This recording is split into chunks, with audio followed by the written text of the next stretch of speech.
What's up, everyone? It's Nina Infinity and Mr. John Talks here to talk to you for Infinite Talk Wednesdays. It's my favorite day. How are you, John?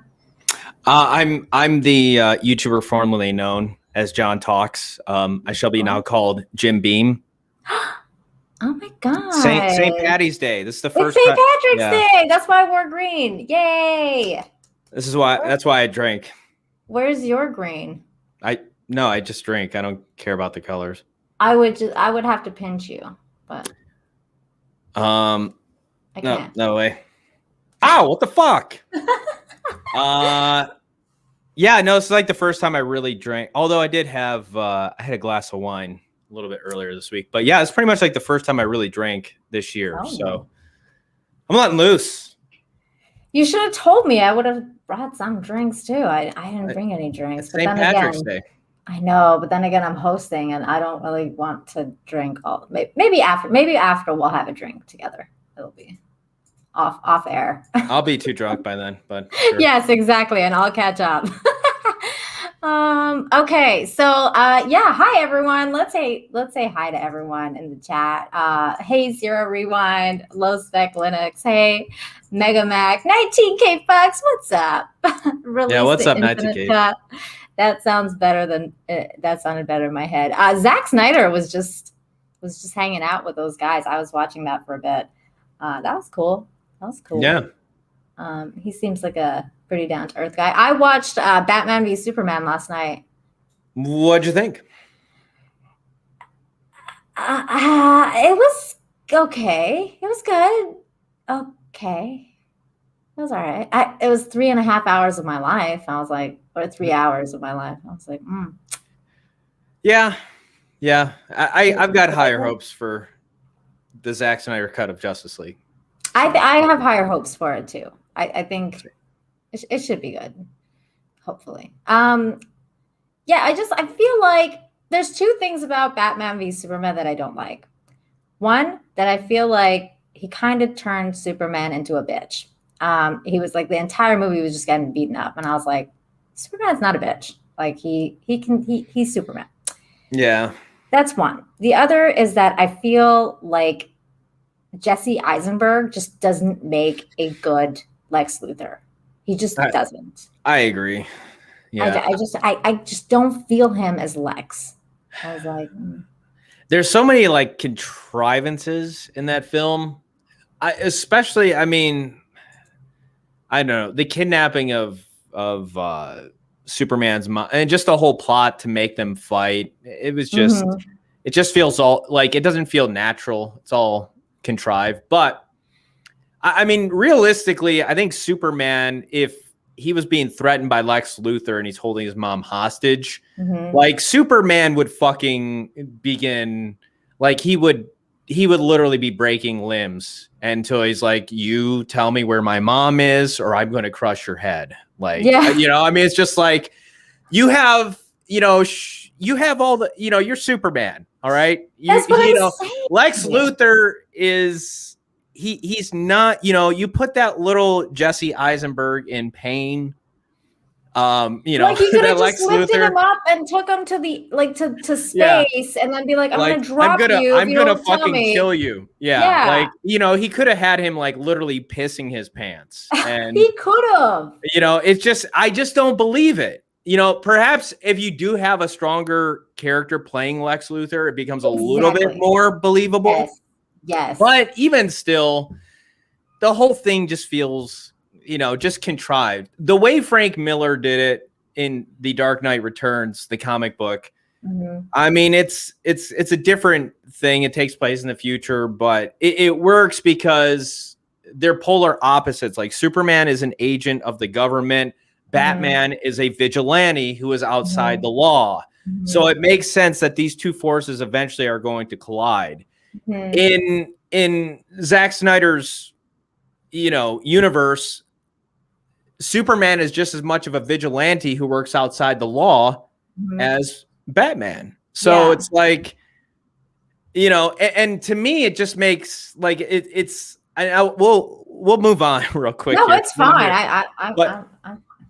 I just find it very difficult to believe that Clark Kent Superman is going to find it this big travesty of justice that people inside jail are getting killed because Batman branded them when he's responsible for like destroying half of Metropolis. Yeah, exactly. It's like, what the fuck kind of fucked up, just whacked out paradigm of justice. And, like, bro, you don't have any room to talk. But obviously it's all a problem and a product of the writing. And that's the problem with the movie. Yeah, I mean, my most problem with it was Jesse Eisenberg. I was like, I just cannot buy. He gave me like more like a Joker / Riddler vibes, like the way he acted as Lex. Like I was like, Lex Luthor is way more to me, and I'm not familiar with the character like by any. I just like me. I just know Batman the animated series, and like just very small stuff. Like same with Superman and everything like that. But like to me, he seems much more like a businessman, can carry himself. He's not crazy. Like he doesn't like jabber like he's gonna like lose his mind all of a sudden. Like what I'm saying? Like he just doesn't seem like that kind of a psycho. He's much more conniving than Jesse's portrayal of Lex Luthor was for me. And he's like, is he such a daddy's boy in the comics? Like he was all like, my daddy's like room, and like, oh my God, like I kept everything the same. And I was just like, is he like that in the comics? I don't remember that at all. I mean, at least like the, stereotypical archetypal version of Lex Luthor that we've gotten for, decades upon decades. No, so like, thank you. Okay. It's just like, I think it was one of those things where they're like, we need to do something a little bit different with the character. And this is just a choice that didn't really. Okay. I was just wondering because I was like, what? Why is he such a bitch? Like, why is everyone such a bitch in this movie? I don't understand what's happening. It's Batman v Superman. Dawn of Bitches. Seriously, I was like, oh my God. Nerd Cookies, thank you so much. That's actually Nick Cookies. Nick Cookies, thank you so much for the $2. The sound of John and Nino throughout my home. Well, Nerd Cookies is probably there too, watching. He also asked what kind of bourbon. You have Jim Beam, right? That's Jim Beam. Yeah. There we go. He has Elijah Craig. I've never had Elijah Craig. Yeah, I'm not. Can't say I'm too much of a bourbon connoisseur. For me, at least right now at this stage, it all tastes the same. Hey, Mary says St. Patrick's Day is basically Irish Thanksgiving. That's funny. What's up, Mary? Zelina. Hey, Zelina, how you doing? Oh my gosh, that's great. Hey, Humor and Waffles, Shane G's here, Cactus, Makini. Hi, Makini. Yeah, Makini's plugging Ninja Blast too. Oh, sweet. Thanks, yeah, check it out. Yeah, it's a good comic that we'll promote it later a little bit. Nerd Cookies is here. I'm eating dinner and lurking. Okay, nice. That's cool. That's cool. But yeah, so we have tons of stuff to talk about. I have like a zillion tabs open here. Let's just get rid of this one because I saw this one first today, and I was like, of course. Of course. Rules for thee, but not for me. Says news. American Airlines says that they're looking into incident where U.S. Special President Envoy for Climate John Kerry was spotted maskless on a flight from Boston to Washington. Gasp. Cancel him. What the man? These people suck. It's just like Al Gore was demanding that you be environmentally sound and all this bullshit. Meanwhile, he's got like this big mansion, heated pool, and it's just like, shut up. All of you just shut up. Scary Carrie, shut up. We know you got plastic surgery. Did you ever see there's like pictures of him where his like face was like it looked like it was all bruised up? No. Oh yeah, I did see that. I saw it on your show. Yeah, well, the thing was, it was like, because I was looking at him like, this guy looks like he actually got younger, and then so I'm like, I go John Kerry plastic surgery, and He definitely got some plastic surgery for sure. Oh, Yeah. that's crazy. Well, I know that there's like this kind of like a conspiracy theory that certain people get beat up for certain reasons. Like, I don't know what's the deal with that, but they were saying like, oh, like he's in the club now because he got punched in the face, you know? Okay. Like other leaders, like I think George Bush had it, and like other people that have had it, and then they're like, oh, it's like he's in the club now. It's And I was like like, ritual beating. it's like Fight Club. It's like a gang club, like a gang getting beaten into a gang. Yeah. Oh The first rule of being in the Illuminati is you don't talk about the Illuminati. Well, I think that is the rule. The second rule, don't talk about the Illuminati. Just it's like it's like Miyagi-Do, like first rule of Miyagi-Do, and then second rule of Miyagi-Do, just memorize the first rule.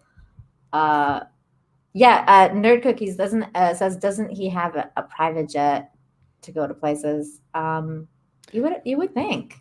yeah. So this isn't like an old picture or anything, right? No. Apparently not, according to this breaking 911 the Tennessee Star or whatever. Yeah. Okay. Apparently this is the picture going around. No, but I mean, but I'm doing so much good for the environment, so I don't have to wear a mask. Plus I've made more than all. I'm higher up in the hierarchy, so your little rules don't apply to me. Are those masks environmentally friendly? Because I feel like so much of them are being thrown out. Are they biodegradable? I don't know. I highly doubt it. I'm sure that they're gonna last for like 1,000 years after you throw them away. Yeah. We are killing the environment, folks. Killing it. It doesn't seem like very very environmentally friendly to me. You know what? I went out and I bought some paper plates because we're just throwing out masks left and right. What does it even matter at this point anymore? I bought plastic straws the other day because I found some at Walmart and I was like, I'm fucking buying these because these are banned like everywhere. This is rare. So I bought them. Hey, Red Lantern Frank, hello, thank you so much. Says for the $5, says, great to see you again, Nina. Just dropping by. I will try to be back. Have a great night and live show. Well, I appreciate you. Thank you so much for the $5. And thank you. Whatever you're doing, I hope you have a great night as well. But yeah, so have you heard of what's going on with Cardi B and I was going to say Meghan Markle. What's her face? Candace Owens. I heard Candace Owens is going to sue her. Yeah. Apparently. That's about all I saw. I don't know. Okay, do we want to keeping up with the beef? Do we want to talk about that first, or do you want to talk about Joe Biden hologram first? No, let's talk about that first. Let's get that out of the way before we get to the main thing. Hey, what's up, Fatal? Oh, says my two best buddies, John, still stunned from that picture, bro. Oh, I think you said I'm still stunned. Okay, that makes sense. Yeah. What picture? What's he talking about? I think it's a drawing that I did. Yeah. Oh, yeah, that was so great. I love that. Can you show thanks, it? Fatal. Do you have it for everyone? So I could bring it up. Sure. No, I appreciate that, man. Least I could do to kind of just show some support for my friend. I have backed. We might as well just bring up Ninja Blast right now. I was just about to do that. But yeah, I've backed multiple tiers of Ninja Blast. So if you guys are not, you have not backed it, I would say check it out. By the way, I like your new campaign going on. The John Travolta one was pretty cool. I like that John Travolta one too. Yeah, the Pulp Fiction. So there it is. There's the campaign, Ninja Blast. Almost there. Almost there. 83%. 83%. Still got 48 days, but he's got a lot of tiers that he wants to unlock too. So So the sooner we can get to 4K, the better. I believe those tiers are at the there they are. There we are. So upgraded comic book stock paper is at $5,000, $6,000 bookmarks for everyone, $7,000 sketch and development pages in the back of the comic book, 8,000 stickers for everyone, 9,000 a trading card for everyone, 10,000 additional for pages, 36 total for the comic. More perks to come from the Ninja Blast. So, yeah, man, let's push it to 10 grand and beyond. I don't think that's unrealistic at the pace it's going right now. I don't think so either. I mean, it's just it's awesome artwork. I mean, look at this; it's beautiful. I'm sure it's gonna have a cool story because Fatal is pretty awesome. And yeah, I want stickers. So definitely let's do this because I want stickers. I'm a girl. We like stickers. It's just the way it is. But yeah, back Ninja Blast. I think Fatal, I'm sure you have a wrench. Please drop the link. Oh, actually, it's in the description too. It's in the description. Everyone, back Ninja Blast. And there's John's artwork.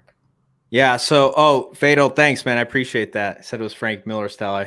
Yeah, I'm still getting used to Procreate, but yeah, it was fun. It was like, I'm gonna actually take something serious and apply myself a little bit. So, it's good. You know, it's good practice to get into. But no, I appreciate that, Fatal. And yeah, man, Ninja Blast all the way. Let's do it. Let's do it. Okay, I just saw Nerd Cookies say something, and I know. Yeah, so yeah, all my plumbing broke during the storm, says Nerd Cookies. Oh, bummer. That is terrible.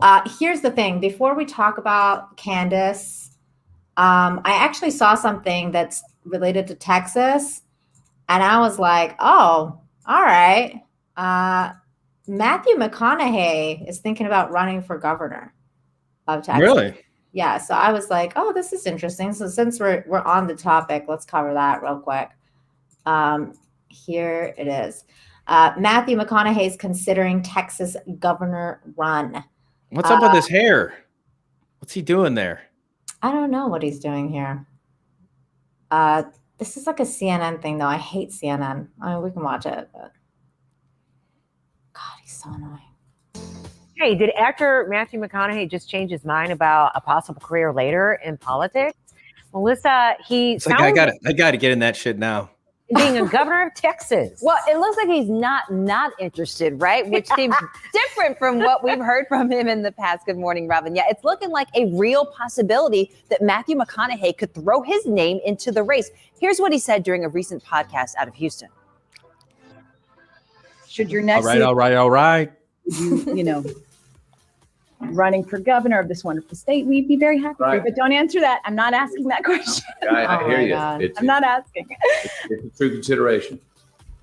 A true consideration. The 51-year-old was born in Southwest Texas. Last year, he said it would be up to a lot of other people when asked if he'd run for governor of Texas. So as I move forward in life, and yes, am I going to consider leadership roles where I can be most useful? I'd love to. I'm doing that regardless. So that's where I sit right now. He is doing that regardless. He was on the Late Show. And that's the other I thing. like Matthew McConaughey. I do too. But that's the other thing that I had pulled up. Thanks to Zero Rewind for sending this. He is doing other stuff as well, which was really interesting to see because like he's just a good human and he doesn't like the fact that like Texas was so messed up because of the storm. So he put out this video saying we're Texas, and this is what he said. Howdy world, howdy America, howdy Texas. Yes, as most of you know, my home state of Texas was just hit with the worst winter storm it's had in the last 70 years. It left a whole lot of people without power, without water, and without a whole lot of basic necessities. And while most of the power is thankfully being restored, the busted water lines from hospitals to so many homes has left so many Texans without the bare necessities they need to survive. Camilla and I are presently working with some wonderful organizations on the ground in Texas, but we know that help is going to be needed for a while. And that's why Camilla, the Just Keep Living Foundation, and I are putting together a virtual benefit with within the next 2 weeks to directly help the necessary long-term effort to rebuild Texas and take care of those in need. So stay tuned on my IG for updates. I'll get them to you as soon as I get them. As well, I'm going to be making daily posts, letting people know how to keep safe during this time, find resources, help volunteer and support others, as well as provide checklists to ensure that you are doing all you can and need to do to stabilize, rebuild, and get back to living. Now remember, right now is the best time to safely check on your neighbors. Go knock on a door. Go volunteer. If you're a have, please help out a have-not. There's a bunch of them in your neighborhood, across the street, wherever you can get to. If you can, it is needed. Please do. Once again, our virtual benefit will be announced soon. So stay tuned to find out what we got coming to you to help Texas and Texans get back on our feet. In the meantime, and all times, you know what to do. Thank you. I just love this guy. He's so funny. Spoiler alert, Matthew McConaughey was the one who created this whole problem to become governor of Texas. Oh my. He has that much power. He was like it was like Unbreakable, like Samuel Jackson's character. Yeah. No. I think Matthew McConaughey would be, seems like he's definitely I think he would be a good fit for politics. I think he stands a good shot at winning. Arnold did it, so why not? Why not Matthew? Why not? Here's a clip that I tried to do for this very reason. All right. Oh, Christ. How you doing?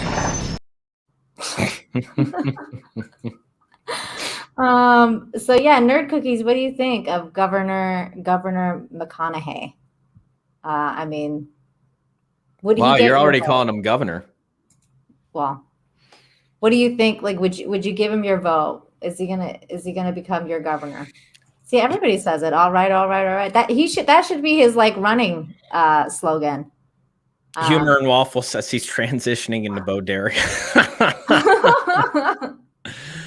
No, he's a smart guy. He's a pretty bright guy. Oh my God. He knows what he's doing. That's funny. So yeah, that happened. Okay, hold on. Let me get rid of these tabs because I can actually get rid of tabs now. Okay, great. So yeah, I think he's awesome. So I'm down to see that. Mary Nicholson says, I think most real Texans like their current governor. Oh. That's true too, but I think he's doing a pretty good job. Yeah. Yeah. But who knows? Democracy is about competition. Nerd Cookie says he seems well-intentioned. Well, you know what they say about good intentions, Nerd Cookies. The road to hell was paved with it. Is that one of those cases? I don't know. We'll find out, I guess. All right. Okay. All right. God, he's such a stoner. Okay, so here we go. Cardi B and Candace Owens are at it again, sparring on Twitter after WAP Grammys performance, and both women threatened lawsuits. Let me ask you this. First of all, did you watch the Grammys? No, but I've seen bits and pieces of Cardi B's performance when they did WAP. Did you enjoy it? I don't know. It's just over. I think what makes something really sexy is it's kind of like the it's the idea of mystery a little bit. It's the idea of the subtlety of it. It's not just taking off all your clothes and just fucking shaking your ass all around. Mm-hmm. That's, sure. Cardi too. She's not looking like a spring chicken either. But, it's just I feel like I've just seen this over and over again to the point where it's just is it bad when you're not even turned on anymore. Like, I'm like, is this just a matter of me just getting older, or is it like, how many times can you see like chicks just dancing around and just, you know, with cash and like half naked? She's gross. It's not about that at all. She's disgusting. Ugh, that is like not a turn on at all. That woman is vile. Like, I'm not. I mean, she's just fake. Like, there's a lot of. I mean, she's just kind of fake too. I mean, like, literally speaking, I mean, those are not real. I think she got ass implants or something, because something wasn't looking right back there either. Oh God. But anyways, I think she's got a lot of problems. What did you in the chat think?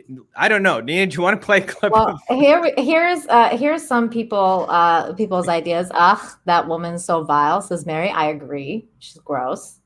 Here's the thing. I don't have a problem with what she's doing. It's like, she can do whatever the hell she wants.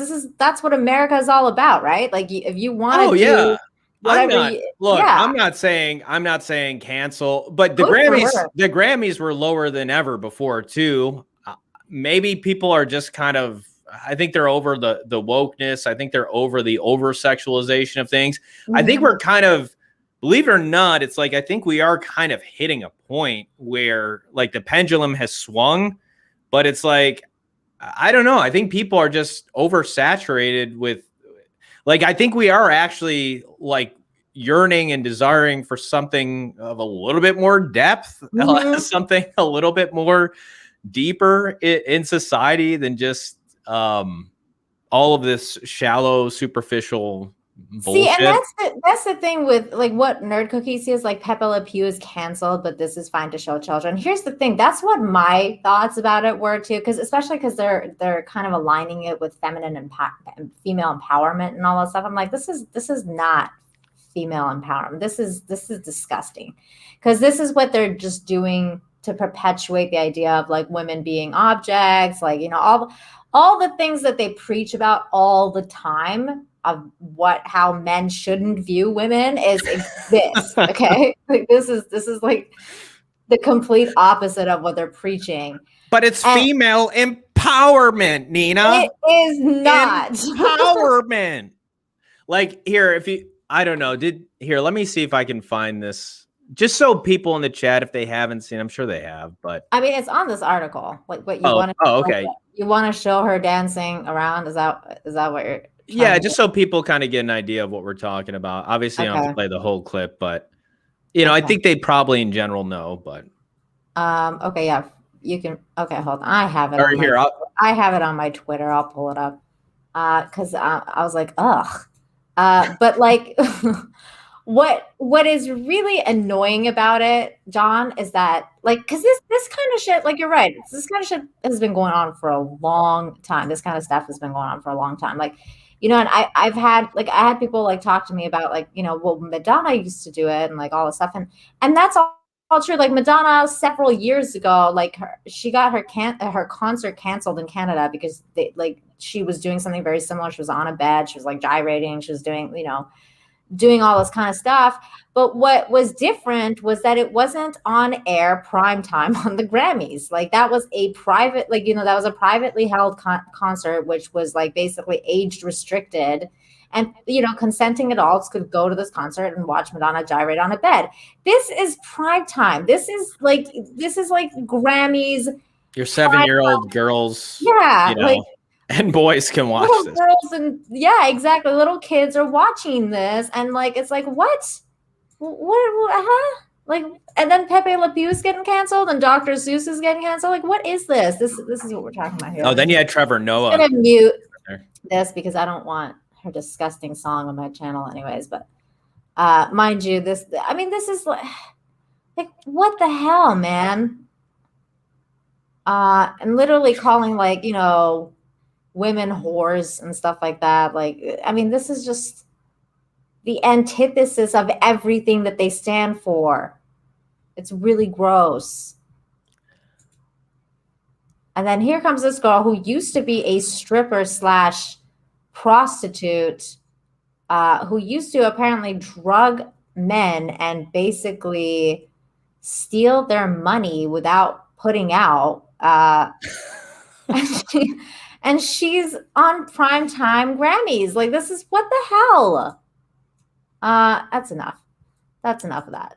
But that's what's going on here, and I'm over that. And so is Candace Owens. Candace Owens is like, this bitch. Like, she's just gross.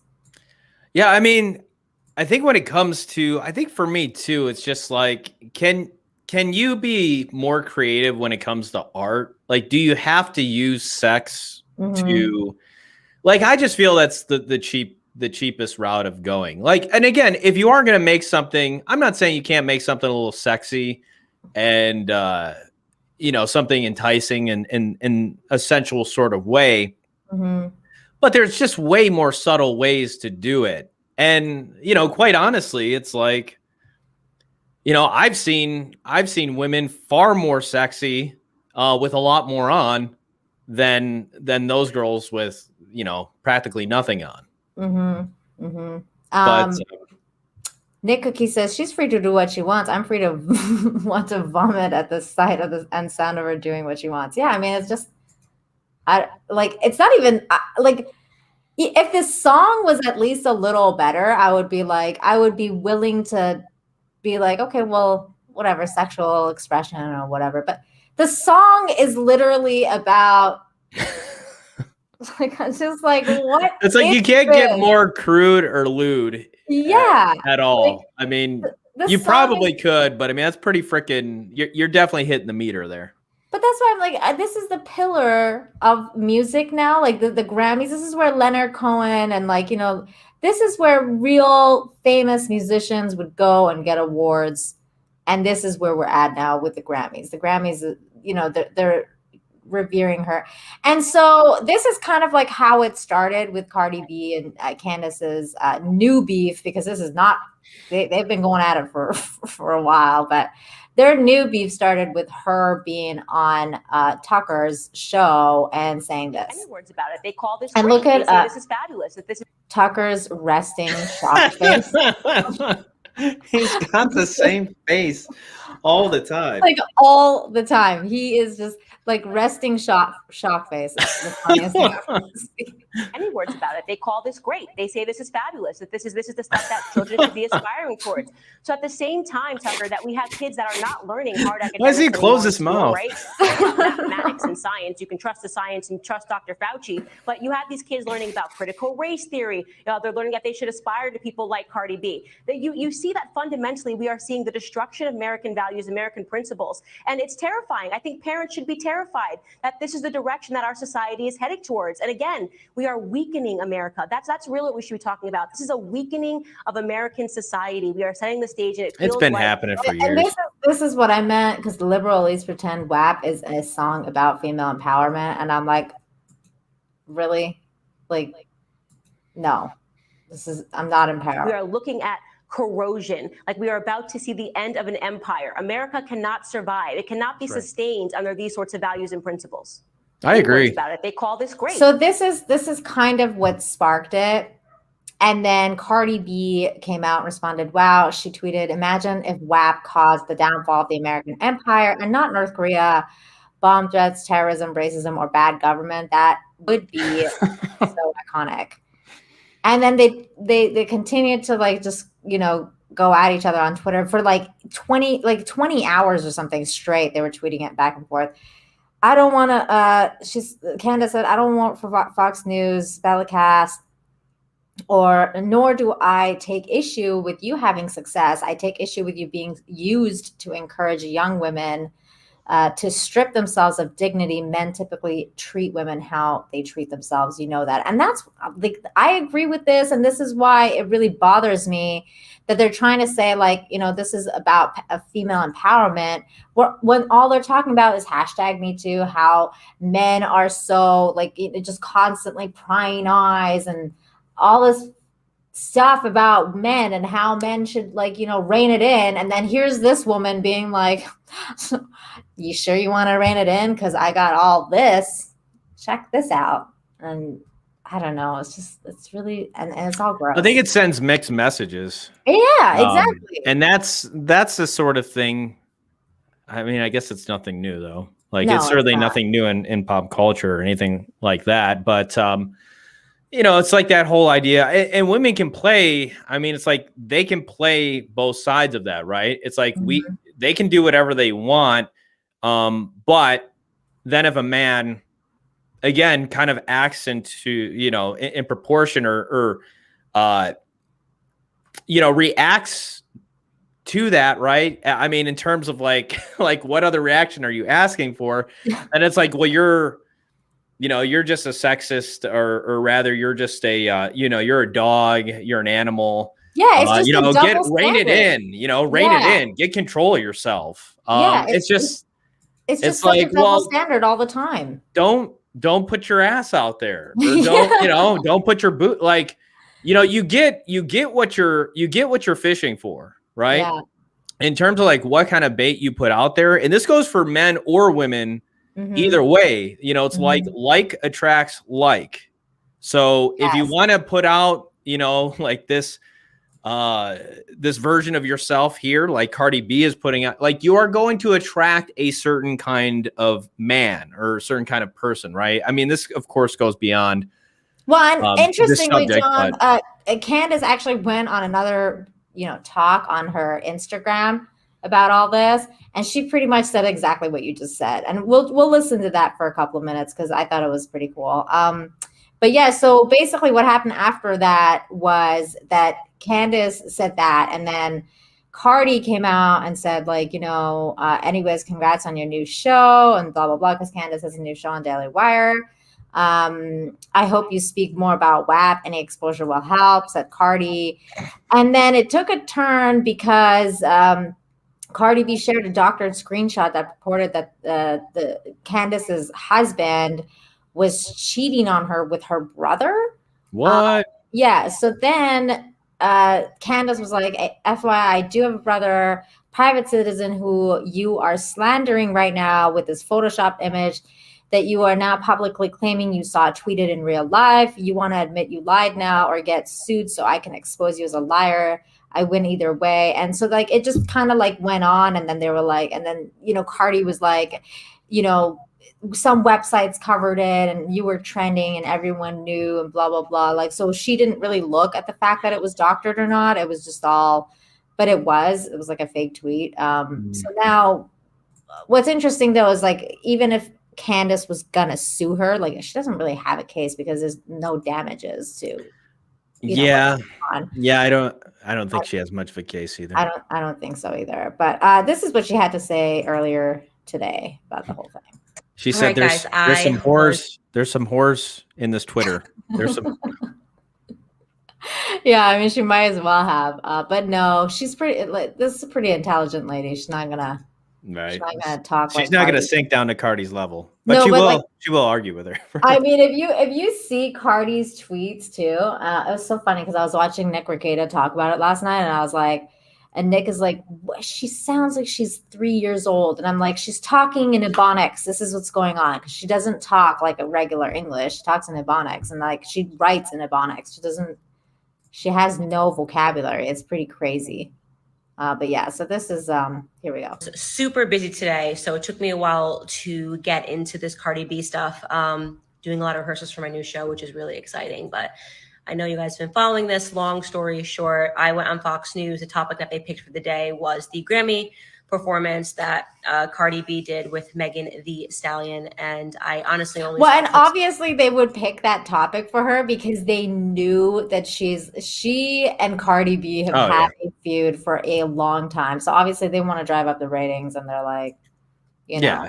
Yeah, it makes sense. Yeah. It was vulgar. It was disgusting. It was everything that I speak about in terms of saying that we have deteriorating culture, not just Black culture, American culture in general, but particularly Black culture. I think we have some of just the worst symptoms when it comes to a degenerative culture, and we got to change it. So it was obvious to me when Tucker asked me the question, why is this problematic? Just to really spell out what it is about this sort of messaging for young women when we keep being told by the media, who I personally think wants to hurt women, to hurt families. Like, I think that we are just after the destruction of the fabric of American values. How problematic and harmful it is when they praise a Oh my God, I'm sorry, but that's hilarious, Mary, because I thought the same thing. Megan Thee Stallion. Stallion's a male horse. Oh my gosh. That is so true. I didn't even think about that. That's terrible. Oh my God. I thought about that. That's funny. performance like that, which was two women and dancing on the floor half naked, gyrating their vaginas against each other, you know, humping on top of each other, whatever. I only saw 30 seconds of it. It was all I needed to see. And yet we have a culture that says that's iconic, that's feminist, that's great. None of that stuff is good. I mean, you don't need to like me to acknowledge that performance was disgusting. You don't need to like me to acknowledge that there's something wrong and backward about a culture that wants to erase Dr. Seuss at the same time that they want to promulgate women on stage that are simulating sex, because that's really what they were doing, right? And listen, you go to pornhub.com, you can watch that stuff, and you know that that's a website that is for adults only. This is on CBS. This is the Grammys. If people that are saying, oh, parents should be, you know, monitoring what their children watch. There used to be a time in America where you could always watch the Grammys and not see that. Okay? Yeah, exactly. So I don't want to hear any of that nonsense about, oh, Cardi B's music is not for kids. Cardi B's music is not for adults, in my opinion. I don't think at any moment. Like, it's too stupid for adults. I'm a big believer. It's true. I mean, I don't listen to Cardi B because I feel like every time I listen to Cardi B, I'm like losing brain cells. I'm like, Jesus, like, what is she talking about? I think I like one song of hers like years ago when she first started out, and that was pretty much it. Like, after that, I was like, nope. You know, what Confucius said, a Chinese philosopher, that what you put in your ears, you know, if you want to furnish a society's morals, if you want to know the answer to whether or not a society has morals, the music will give you the answer. True. And right now, the type of music that we are creating. Yeah, and this is what I meant by like what's going on with the Grammys, like WAP. Like, this is the pillar of Western music that you want to be like, yeah, this is it. This is what representing us right now. It's WAP. It's Cardi B. That's the music that, you know, captures our culture and our, you know, our deep understanding and root of music. Could you imagine if like you put that in a time capsule and like 100 years from now or 200 years from now? I mean, if we survive that long as a species or human race, like they open up that time capsule to see, you know, WAP. Yeah. Like it doesn't sound good. If do you aliens think they're heard gonna that, they're like, what the fuck is this? You know, they're going to be like, this was the most sensual society. I don't know. I mean, the thing is, like, I agree. I don't think you can't survive with these kind of morals because, you know, ultimately it's like, you know, the idea of that, right? Like, especially in the 1950s or 60s. I mean, the way I see it is like a society is either going to esteem pleasure or, you know, let's say like morality or, you know, discipline or work ethic, right? Like, you know, so there's like pleasure, recreation, and all these things. And of course, like these things definitely have their place, like pleasure, recreation, of all of that. Like it certainly has its place in a person's life for sure. But I think we're at a point where we're like esteeming, you know, pleasure seeking and recreation over, you know, just these foundational values that made America what it is, you know, and that, you know, that comes down to like discipline, you know, work ethic and those sort of things where it's like, you know, I don't think a society that values, you know, these things here, like we're not going like Bill Maher said the other, you know, China's just going to kick the shit out of us. All right. Like it's already happening as much as like we don't want that to be the case, but it's like, but that's where we're at. And so it's like, I think right now we're furnishing and we're developing a lazy generation, not just lazy in terms of like, yeah, work ethic, sure, Right. but also lazy intellectually Yeah. and morally as well. Like, I know that wants to get, people want to just throw that out of the equation, but you add all that stuff together and it's like Rome didn't fall by some outside force. They wound up, eventually, they fell from within. And Yeah. And right now, I think we're just at a point in a place where we're taking a lot of Americans. We're just taking our freedoms and we're taking shit for granted that people had died and bled for. And there isn't any appreciation for these things. And, you got people listening to Cardi B and the like. And yeah, how long we can't continue and we can't endure. It's the values that got us here, right? It's these ideals, these principles, these philosophies, these values that ultimately made America what it was. But now we're running on the fumes of what others have done. Exactly. You take away those values, you don't have America, right? You don't have you don't get the same results is what I'm saying. So, and that's what you're seeing here. 100% agree with you. And she says some more great stuff. So I'm going to play this again. We are not showing ourselves to be a moral bunch. Now, not a personal attack on Cardi when I said that. To be honest, I view her as one cancer cell in everything that's going on. So I do think that she is cancerous to young women. I do think that her music is cancerous to Black culture. I do think that anybody that you are following that is not admitting that to you, you need to stop following. Okay. One of the biggest pieces of advice that I've ever gotten in my life, and you should follow this. You are the average of the 5 people you spend your most time with, right? Yes. So you will become the average. So if you are hanging out with 5 people that are successful business people that have happy families, you will naturally raise your average, right? If you are hanging out with people who sulk all day and are angry and just want to go out and complain and riot and protest, you will become that average, right? So you have to be very careful about what you keep around you. And that's inclusive of that time that you're spending of a day listening to music and following artists that promote violence and promote sex. Just make your average better, is what I always say. So up. Be careful about what you put in your ears. Be careful about what's around you. Anyways, obviously. Yeah, and that's like really the crux of the matter here. And I believe in that 5 rule. For like in my personal life, I started to follow that years ago. And I cut some people out of my life because I was like, these people are toxic and I need to surround myself with better. If I want to be better, I have to surround myself with better things and listen to better music. And believe it or not, it really does help to listen to more, better music that just doesn't want. You're literally losing brain cells. Music is so powerful. Like it's so powerful. That's why they want to control music. That's why one of the reasons that they've wanted to control music for years, because it has such a power. Like, I mean, look at John Lennon, Bob Marley. Like these people were like changing the way people thought, and they had to be taken out because their message was so strong. So it's one of those things. And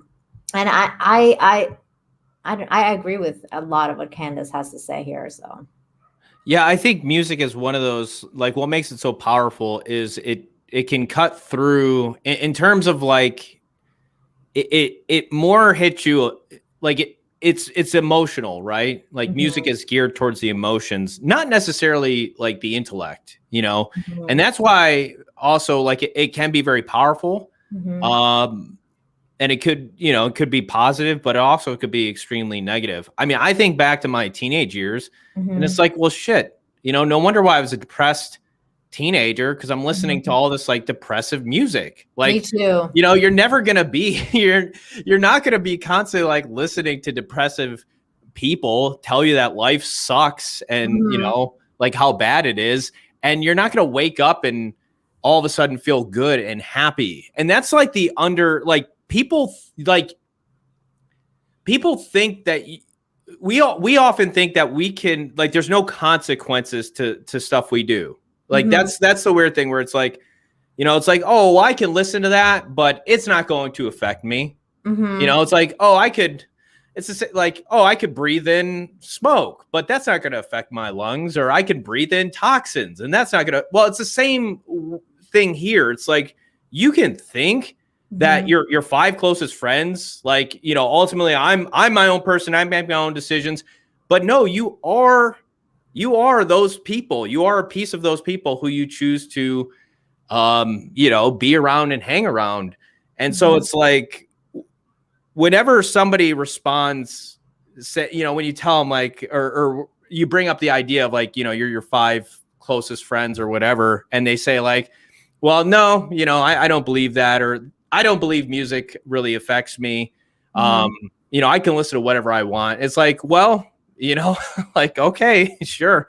If you think so, go ahead. But I mean, ultimately it's, it's like the food you eat. I mean, is anybody going to say, like, oh, I can eat whatever I want to eat and it's not going to affect me? Well, and also the music thing has been scientifically proven in terms of, like, how they've used it on like plants and stuff like that. Like, plants grow better when they listen to classical music or very, very soft, those kind of, like, rhythmic music and stuff like that. Whereas then they literally die if you play, like, heavy metal or, like, very, violent kind of music for them. They die. It's crazy to see the response of plants to different types of music. So those kind of things, like, I think that, we are forms of life. We're not plants, obviously, but we're a form of life that will also respond to music vibrations, those kind of things, the sounds, the way that, the way that they're mixed, or the way that the rhyme is and stuff like that, everything. And then of course that's music without words. And then you add words. And, like, remember when we talked about with Fatal J and how he was talking about certain words that you say to, like, let's say, what was it? Rice. Yeah, I think it was rice. Yeah. And somebody did an experiment and they spoke, and I don't know if this has been, I don't know if somebody out there, I don't know. I think I might have seen multiple things, but I mean, it's a very interesting experiment because somebody spoke positively to one of these canisters of rice. I think they opened it up maybe and spoke to it. Then then the same person spoke hateful things to one canister of rice or one jar of rice, and the one, of course, that got the hateful talk, like molded. Like, yeah, it went bad. So it's like, and then there was one that they didn't say anything to, and that one also corroded quite. But I think it corroded less than the other one. I think so. Yeah. Less than the negative one. The negative. I mean, obviously, it's like they're all going to mold at some point. But of course. But the idea was, like, this. That was the power of words, is that they matter. Yeah. And it's just it was weird. And so, like, when you mix these kind of words, like what's in WAP, like, where you have a song that's going, like, there's some whores in this house, and you're showing these Black women on screen. This is why she says this music is cancerous to Black culture, because you have a sect of people saying, we need to change Black culture, and we need to, like, make it more about what we're authentically about, and all the stuff that brings us, makes us look intelligent, because we can be intelligent. And then here you have Cardi B going against, like, everything Candace Owens stands for and everything that the Black. Well, they're polar opposites. Complete polar opposites. I mean, it's just, and then you have Cardi B interviewing Joe Biden. Like, this is where we're at right now, is that, like, Joe Biden picked Cardi B to interview him. This is where we at with your, the political arena in the United States and your culture, that you choose to associate yourself with that person rather than, let's say, this person, because she's the wrong thing in that country right now. Like, having a conservative Republican woman is just a Black woman at that. That's just not, no, that's just a no.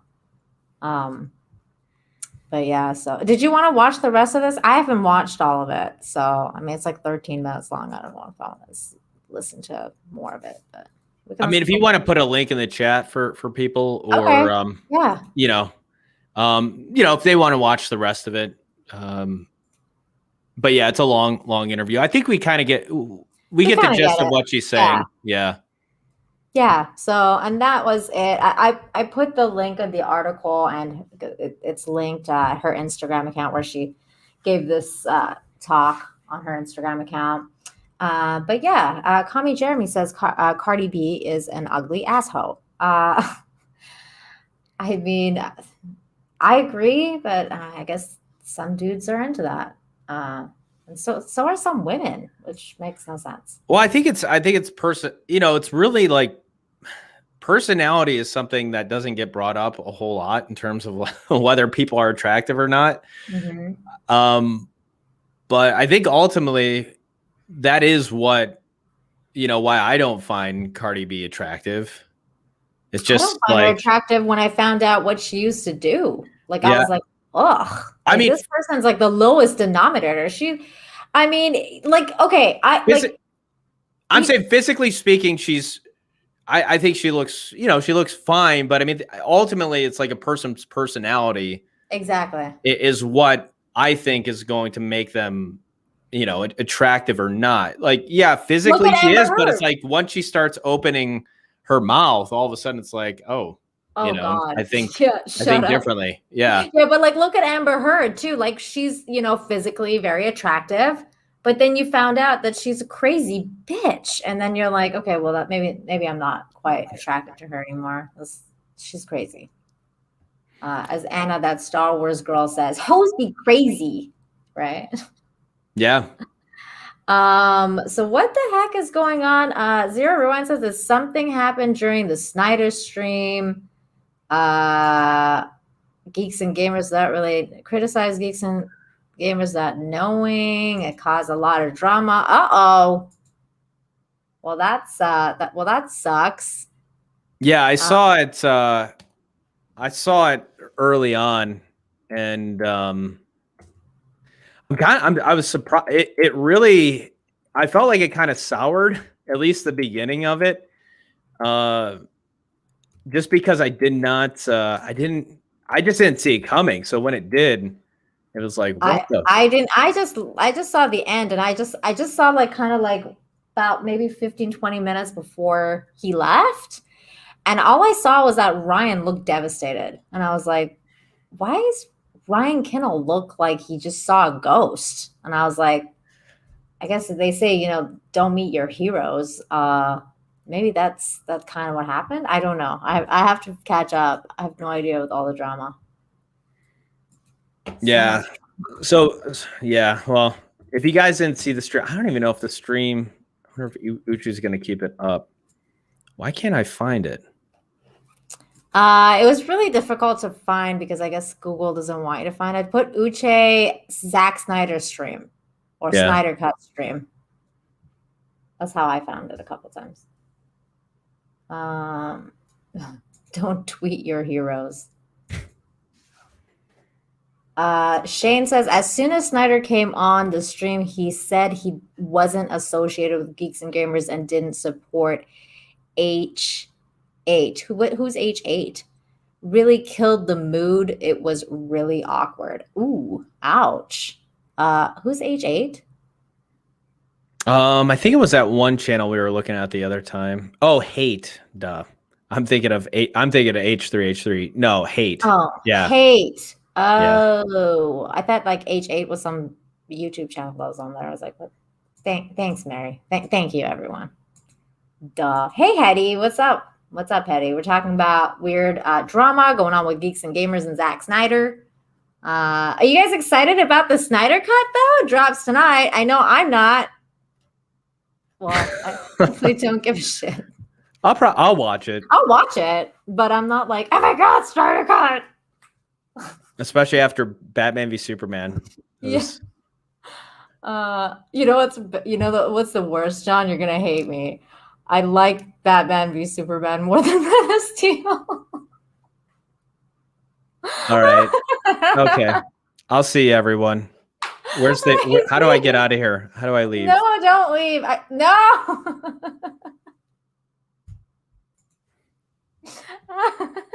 Yeah, no. I thought I was.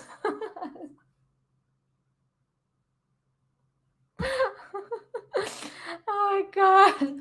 I hate you. No, I mean, I don't know. What was up with that scene in Batman versus Superman when he like goes up the mountain and he sees his dad? I was like, is he like hallucinating? Like, I would think like, I mean, I was thinking like he's hallucinating because he's like, lacking oxygen, but I was like, isn't he Superman? Like he can breathe in like outer space. What was up with that scene? I think that was that was kind of a tribute to, I think, The Dark Knight Returns. Well, wait, I'm trying to, gosh, it's been so long since I've seen the movie. I think part of me wanted to just completely thrust it out of my consciousness. Oh, wow, you hated it that much? That's what happened to me too. That's why I was like, I gotta watch this movie before I. It is what it is. Like did you watch the director's cut, like the Ultimate Edition, or did you watch like the theatrical one? I believe I saw the Ultimate Edition. I believe that's what I rented. Yeah. Okay. Yeah, because the apparently that hour and a half does a lot more for the movie or something. Yeah, but I just didn't get that part where he was like on the mountain and then he sees his dad, and I was like, because you know how like normal humans, like if they go to places where they're like, stressing their like if you're like walking the desert, or like if you go to like the top of the mountain or whatever, you can have hallucinations, or you have these kind of experiences. Mm-hmm. But when you're a Superman, like, can Superman experience something like that? Or were they really saying it was his dad's ghost that like came and visited him? And I was like, really? Like his dad's spirit just showed up?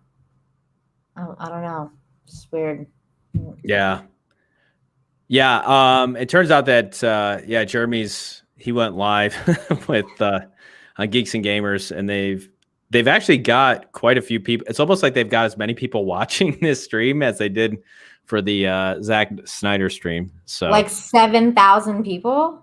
Yeah, he's got it's close to that.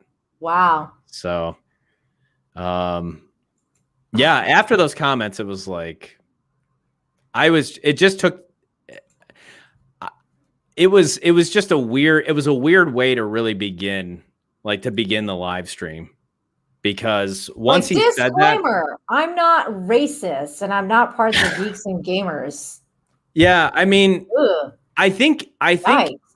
even if he said we're not affiliated with the Geeks and Gamers, I think if he said that, he would have been okay. But to try to imply that Geeks and Gamers is like a hate, like a hate group or something. Ooh. Like that was really like the salt, I think, in the wound, or however you want to put it. It's just that to me was like, you might want to get your facts straight before you start making those kind of claims. Like if you kind of want to distance yourself from Geeks and Gamers, or just say we're not really a part of we're not affiliated with anybody here, like that's okay. I guess that's understandable, but to say that, it's like, who talked to you? Like who put that shit in your ears? Yeah, that's and it just kind of like deflated. It was a weird, especially with people who are affiliated with Geeks and Gamers. I'm sure that's like a very weird situation to be in. Shane says, I don't care about Snyder, and I think some Snyder fans can be annoying. You can say that again. But I feel incredibly bad for them. He shouldn't have done the stream if he felt like that. I don't know though, because the stream, like, it was for a greater cause. Like it was for, raising awareness for suicide prevention. It was for something else. And I'm glad that he still did it. Like, in fact, the fact that even if he doesn't want to associate himself with those people, like Geeks and Gamers or whatever he may think, and he still went on the stream and he was still professional and he still, did that for suicide prevention is a big deal. So I'm glad he did it.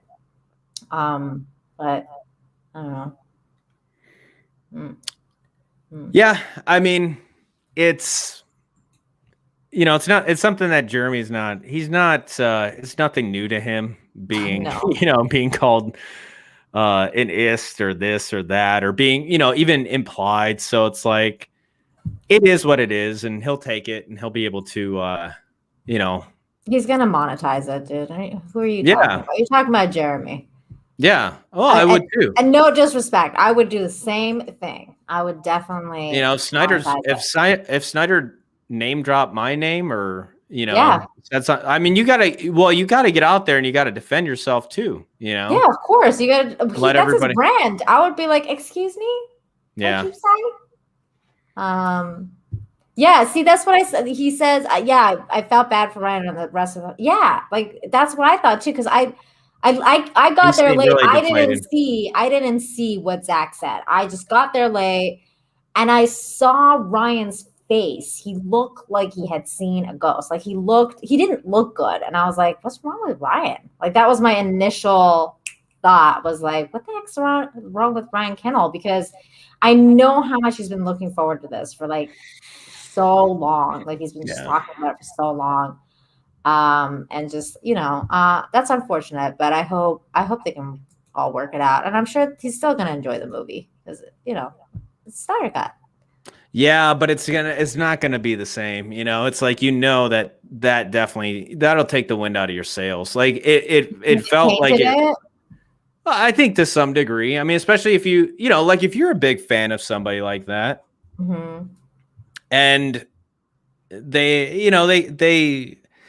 I mean, obviously, Zack didn't know that Ryan's affiliated with Geeks and Gamers. I'm assuming, I would think, or that some of those people there were affiliated with, Geeks and Gamers. It's just kind of, he didn't do his due diligence, and I think if you're going to start implying that somebody's a hate group, you might want to look a little bit more into it than just. Some people on Twitter or wherever he got that information. So mainstream media, like shit. All right. Well, moving on from that, here is the other thing we're going to talk about, which is Joe Biden was spotted in some weird situation with the cameras. You posted about this. And how so Ian Miles Chung originally tweeted this and he said, I don't understand this video. Look at the microphones. Dude, I rewound this video 100 times. Like, I swear to God, I was like, I don't even know what I'm seeing anymore. But so this is it. And because it said like around 9 seconds. So that's when it happens. Is the microphone. So like the microphone like went through kind of like his hand, but I thought it was like so you've got light. Okay. See, that's the thing too. I didn't notice that black one actually going over his hand the first time. So boom, right there. It's the gray. Oh, you know what? This is probably a different angle though. There it is. Yeah, there's the green. Yeah. So that's the original one. And then there's other ones where people have posted. Like this is another one that someone posted from a different angle. There's that black one and the gray ones on this side. So there was somebody else that had posted a better version of this. Okay, here it is. Is it this one? No.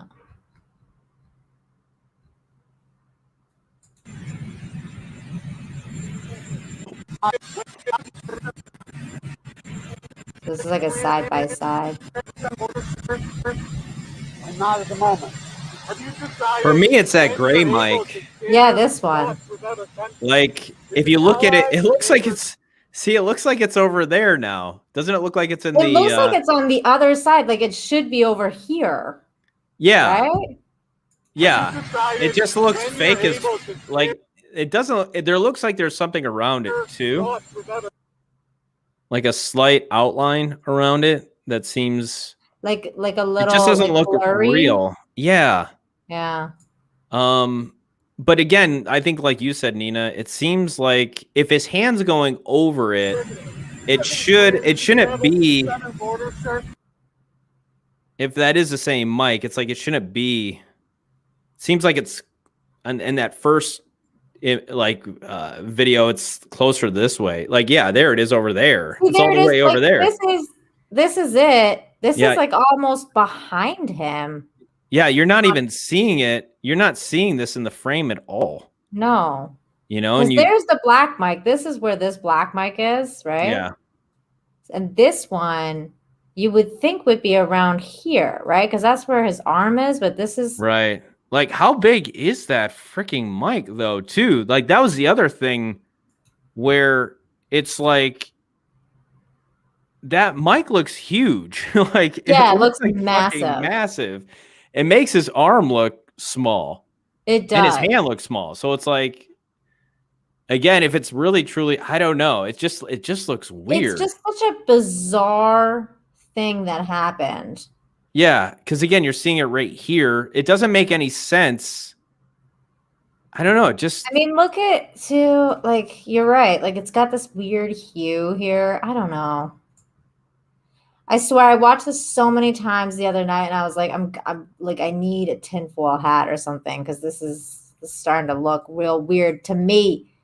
And then I remembered that we talked about it last week because we brought up that the Hill, actually the people that brought it up to begin with in this video, reporters suggested that Democrats could use Biden holograms to handle his public speeches. So I thought that was a really interesting connection that we made last week, and then this happened. Do you think that this is what's going on? I don't know about a hologram. If you go back to the video, though, this is another thing that I found to be a little bit interesting about it as well. You never really see Joe Biden's feet, at least when he's walking. Which video? Like the very first one, or do you want this one with the side by side? Whatever one. So it's like, yeah, his feet are cut off here. I mean, it's like there's his feet. I mean, I kind of see his feet. Not on this one though. I'm just like, I don't know how you do this in a green screen also as well, though. Right. I don't know. Like either. To do this as a complete green screen. Because pretty much all we're going off of is just that weird looking hand thing with the mic. So yeah. That's why I put a question mark. There's his feet. Okay, so you can see it there. Yeah. So Memology said that the Memology 101, great channel by the way, he said that he believes the helicopter is real, but I think he was saying like the reporters. That's what some people are saying, that the reporters were the ones that were screened in. Yeah. That he was there, and the helicopter was real, but then that the reporters were green screened in. And I was like, oh, I don't know. I mean, maybe it's not damning enough. I wasn't like, oh my God, like, I don't know. It's just because in some views, like it looked to me like it's like a hand trick, like, like how like a visual trickery or something. Yeah, exactly. Yeah. Because in some sense, like I think that he hit one of them and it just went past like his hand. See, like this part, like he hits this black mic and then it went like it, because these are massive microphones too. I don't know. It just looks. Yeah, that one just, I don't know, like how big is that freaking mic? I know they can get big, but it's like that. Well, also too, it's like that I think go back to the hand.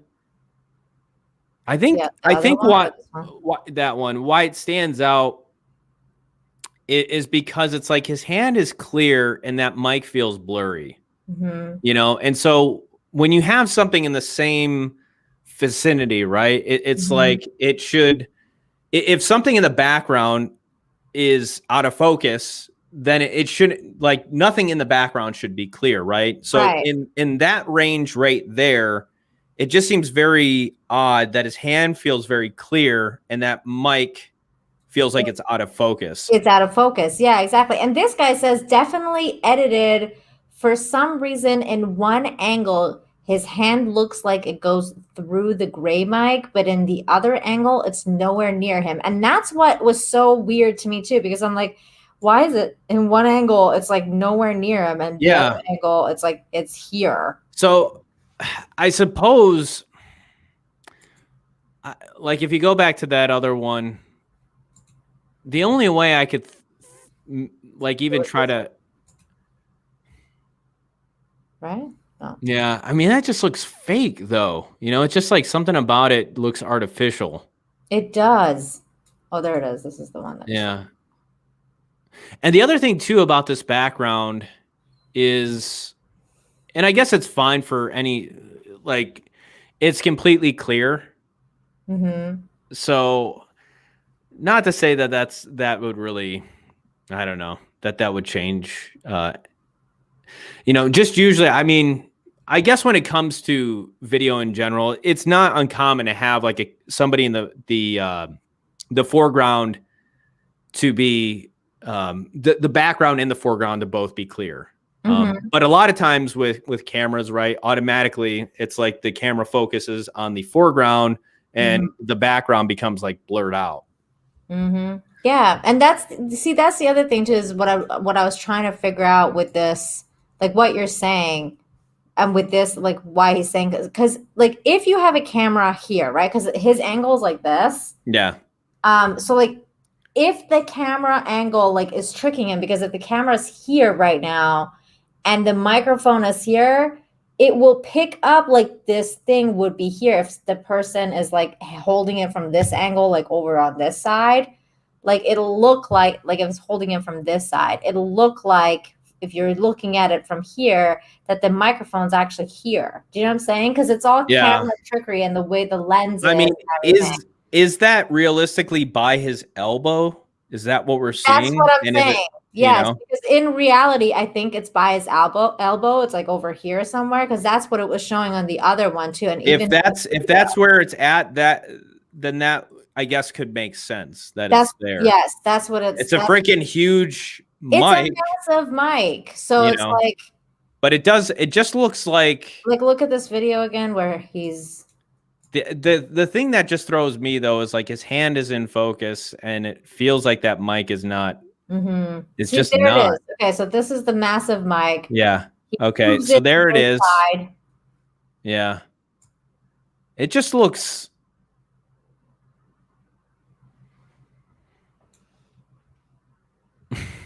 And it seems like his hand is going between the black mic and the gray mic. See, which happens on this angle. See, like he's over on this side. Yeah. But I don't know, man. I mean, God, I wouldn't put anything past these people, like the trickery and all that stuff. I just can't. I can't figure it out. But I don't know if this would be the thing that, you know. Yeah, but it does just from that angle though too. Like it looks like it's the same. I don't know. It's just like it's so freaking weird. Like it just visually, some things about it stand out. And it does. It's really. I think that's why people are, posting videos about it. Yeah, Mary says it legit looks like a poorly edited video. It kind of does. I don't know. It's just so weird. God, there's that woman. Circle back. Well, circle back to the mic. Yes, I don't know. Yeah, put in the unsolved mysteries. Yeah, I feel like I need a tinfoil hat for this. Tinfoil tiara. That's what we need. Yeah, I mean, I don't know. It's crazy. I don't know what to believe anymore. Oh my God. I know, neither do I. So then the other thing that I saw, yes, everybody please smash the like button. Thank you so much. Share the stream. Thank you. Yeah, the distancing was a little bit up. I'm just trying to see if the chat says anything interesting about. Hey, Rita. Hey. Hey, what's up, Rita? What's up, Hetty? Virtual reporters. Yeah, that's what I've been hearing. I don't know. I don't know if it's virtual reporters. I can't tell. I can't tell anything anymore. How is it? I guess how do you do something like that though, too? Like, yeah. Like, how is this achieved? Yeah, I don't know if there's necessarily. I don't know. It's like it looks weird. It really does, but I don't know if it's past the threshold of like evidence that I need to say like that for certain. Like that is. Yeah, this is it. Like, you know. Yeah. That's why I put a question mark at the at the video I posted, or at the end of the video title that I posted, because it's like, I don't know. I'm just like, I'm curious to hear what everyone else thinks. So the other white meat, BG, what an interesting name, says Salty thinks the video was put out so we would be having this exact conversation. Then they will start using this manipulation for negating future videos. So that's interesting. That's an interesting line of thought too, because that's kind of like what like Disney and them do that kind of thing too. They'll put out like some negative rumors or something like that to like feel out what people will say, and then is this kind of like that? Like the government's putting out like some sort of weird shit so that we can have this conversation. Yeah, or they're trying to distract you from something much bigger, right? I mean, either way, it's I don't know. I mean, it very well could be. I mean, I heard like people really had their tinfoil hats on this one, because I was like reading some of the comments, and like most people were like, Biden's in his basement, and like people were like, he's dead, and like no one's like, no one's saying anything, and they're trying to like make it so that he's not dead. And I'm like, okay, the dude is not dead. Okay, like he's not he's not freaking dead. He's still alive. I don't know. Some people are just really out there. Hi, Sunbrat. Yeah, what's up, Sunbrat? Yeah, I'm not willing. I'm still not believing that he's in a Amazon studio. Yeah, White House. I'm not buying into that. But a lot of people still are, and I think this video definitely gives that crowd a lot more fuel. To exactly believe in it. And like, I'm not quite there. Exactly. I'm not there either. I feel like it's totally like it's giving those, what is it, QAnon people like fuel, and I'm just like not interested. Maybe that's what they wanted. I think that is what they wanted. Well, I mean, I don't know why Ian Miles Chung made a big deal out of it, because that's who started this whole conversation. He was like, "What's wrong with this mic?" And I'm like, "Okay, thanks, Ian. You're such a weirdo." Okay, other stuff that we have to talk about.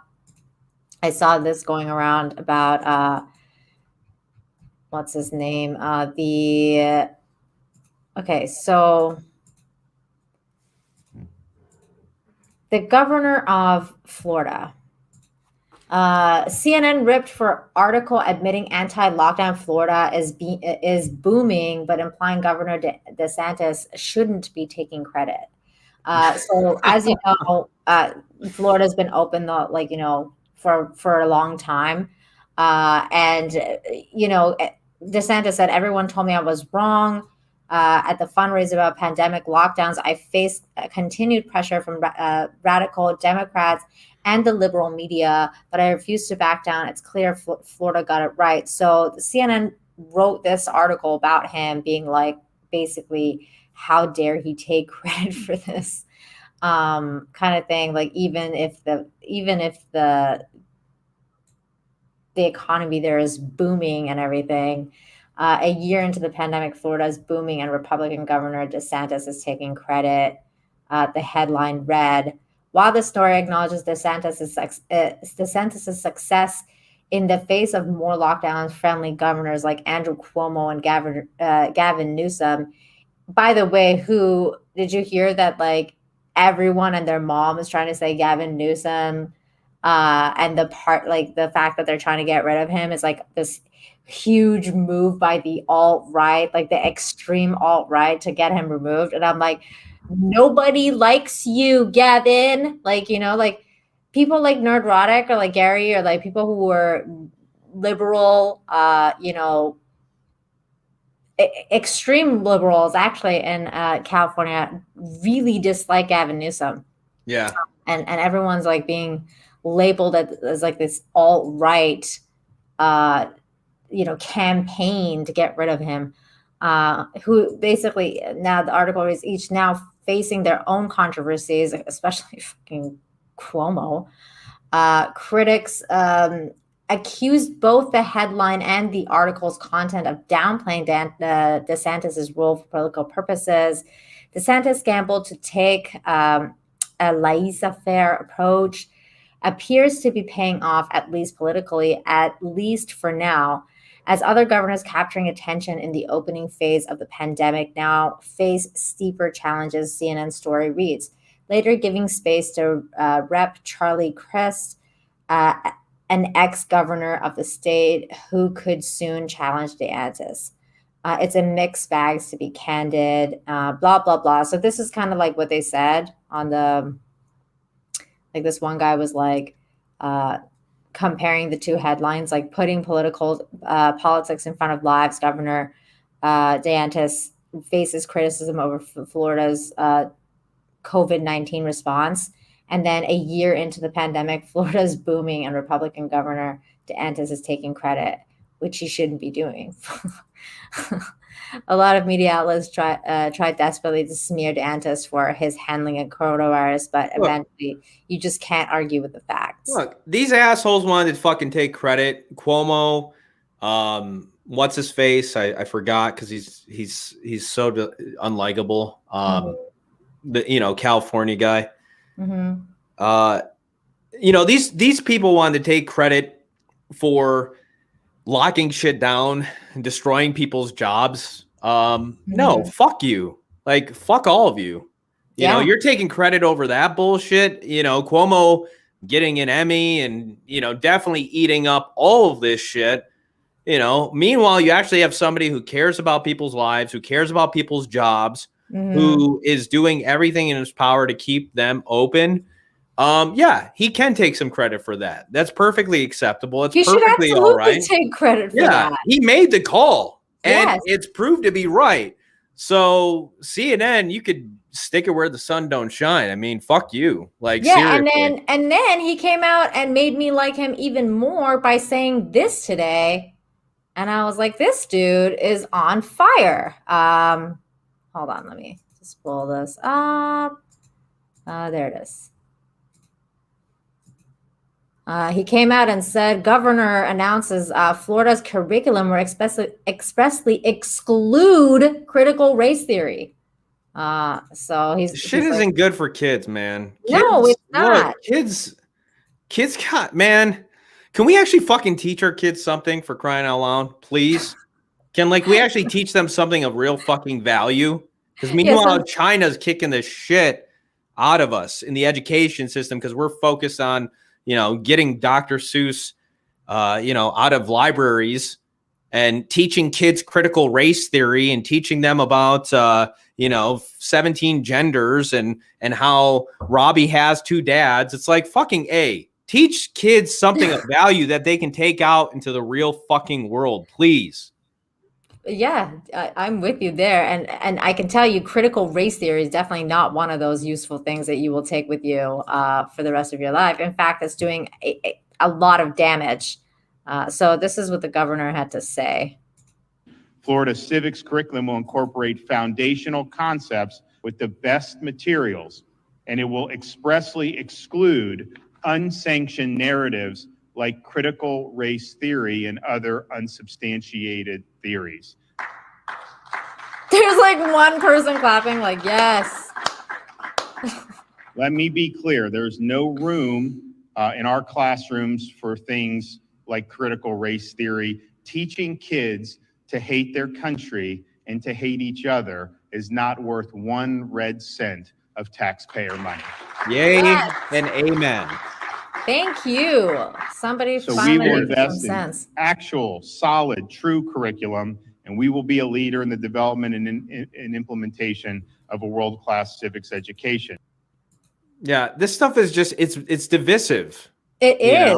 And I agree. It's like kids are going to learn about some of the bad things about America. They're going to learn about it in the history books. They will, but They will. how much are we going to have to, dwell on it? How much are we going to have this is not constructual. It's not productive.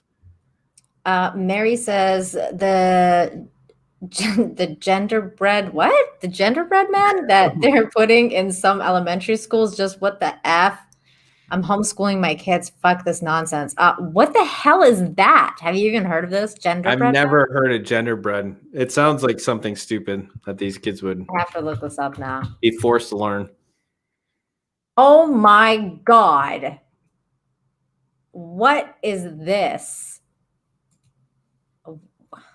Okay, hold on. I'm sharing my screen. All right. Yeah, you got to show it now after that Terrible. reaction. I'm so confused. So genderbread person. If you're an adult identity. confused, can you imagine the kids? Gosh, we are Identity is in your fucking brain. up a generation. I'll tell you that. And your brain is rainbow colored, of course. Orientation is in your heart, and sex could be whatever. Could be anything or all of the above. And expression apparently is. Oh man, this is the dumbest shit ever. I swear, this is the dumbest shit ever. This is the brainwashing of the American youth. That's what this is. All right. This is so This mental. is so fucking stupid. Adults can't get this shit. You think a kid's gonna get this? You think a kid's gonna understand this? This Serious. is mental. I don't get this. I don't understand this. Call me crazy. I grew up with a very simple like Oh my God. I've Okay, already been, I just can't. You have woman on the side, man on the side. Gender queer is all of this. And it says gender identity is how you in your head think about yourself. It's the chemistry that composes you, example, hormonal levels and how you interpret what that means. Hormonal levels is science and not what you think of those things. Yeah, it's quantifiable. Like it's not. Gender identity is how you in your head think about yourself. Okay, so here's the thing. If you think something in your head about yourself, like me, like if I was to say in my head, I feel like I'm Wonder Woman and I think that I can, go and whip people and, maybe fly possibly or jump really high. And then I don't, that would make me a delusional schizophrenic because I would just be making shit up. What about species identity? Like, what if somebody doesn't want to identify as a human being? Can I identify as like that deer person, like the person that was like identifying as a deer? Yeah, or whatever. Like a llama, maybe a lion or whatever. Whatever. I mean, I guess where do you draw the line? There is no what line. I'm asking. I don't think there's a line anymore. Because why should people why can't my idea, if I am a fucking lion, you should respect that. That's my identity. If you don't, you're hateful. You're a spiteful person. You're all of those things. Wait, if you identify as a lion and I identify as like a deer or something, does that mean you're going to eat me? I might. That's, it's all about how much do we believe in these How far delusions? are you going to take this? Yeah. Okay. Yeah, there is no lines anymore, people. Then it winds up, then in reality, it's cannibalism at that point, which I know But not after if the it's Army not Hammer. if it's not in your head, John. Because in your head, if you believe that you're a lion, then it's not cannibalism because you think you're a lion and therefore you're a lion. You're not Well, human anymore. yeah, objectively though, it's called murder. Don't you understand that there is no objective reality anymore? But that's pretty much what they're asking us to buy into though, right? Because this is all subjective. Like we used to go by the objective reality, right? Like what was in between your legs, that determined what gender you were. Now, if you This is now it's about how you feel about yourself, or how you in your head think about yourself. Yeah, they would just used to call that person like gay. Like, like if somebody was attracted to men and No. See, you're mixing that up because that's over here. That's sexual orientation, heterosexual and homosexual. Okay. Here we're talking about gender identity, what you identify as. It's like 4 fucking dimensions of gender right now. And then there's gender expression, and there's biological sex. Because apparently biological sex is not the same as gender identity. They're completely different. Same with gender expression. I'm done. I can't do this. My brain just shut down. It's like, oh my God. Oh my God, are you frozen? He's frozen. Or is it me? Am I frozen? Oh my God. My internet broke. It must have. Or wait, the chat is still going. Oh no, John totally dropped out. He's gone. He was like, I'm out. Fuck this shit, I'm out. Stumprat said, wow, my peeps, please homeschool your children in these days. Mine are grown, scary. Yeah, man, this is scary times. This is scary times. Okay, yeah, he did. He'll come back. He'll come back when maybe he went to like get more drinks, because after that, I mean, I feel like I need a shot. That was terrible. Mary, that was terrible. Why did you tell me about this? Oh my God. Mary says, kids play make-believe all the time. I guarantee that half the stories and shit I come up with as a kid would not fly in a book if I tried to write it. Yeah, same here. Girl, I thought I used to think I was Sailor Moon. I'm not, I mean, damn. He'll come back. He'll come back soon. Maybe he was just like, oh, this is like, I can't handle this anymore. He pulled a Pierce Morgan. He was like, fuck this shit. I'm out of this. Can't handle this anymore. Hey, Apex, what's going on, man? I heard something about how he came and distanced himself from Geeks and Gamers. I didn't see what happened. I just saw that Ryan Kinnell looked really sad. I didn't really see what happened. Aw, Hetty, I'm glad that you're here. Yeah, that Pierce Morgan thing was funny. You know, they raised like at 250,000 or 300,000 signatures for him to come back to the show, and he refused. He was like, nope, I'm good. I am good. All right. While he figures out his internet, probably, he's probably resetting his internet or something. We'll talk about something else that I saw recently. And I was like, what? What is this? I mean, I wanted to talk to John about it because I know he's a comic book fan. But man, this was just like, what? So Marvel Comics introduces first LGBTQ Captain America for Pride Month. Meet this dude. This is the new Captain America by Marvel. And he looks like shit. He looks like Antifa, LGBTQ, Marvel And what I found really interesting too was that I listened to EVS talk about this, which he also thought looked like shit. Oh, hey, subhuman. Hey. He also thought it looked like shit. And what he said was interesting was that he thinks that a lot of people don't understand that because the comic book industry kind of started to take a lot from the fact that people like not a lot of people used to cosplay, but now everybody cosplays. So now the comic book industry is trying to like make everything cosplayable. So like they're trying to make it really easy for anyone to be able to cosplay this.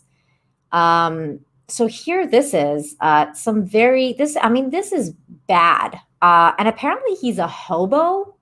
So the story is that he's a hobo, and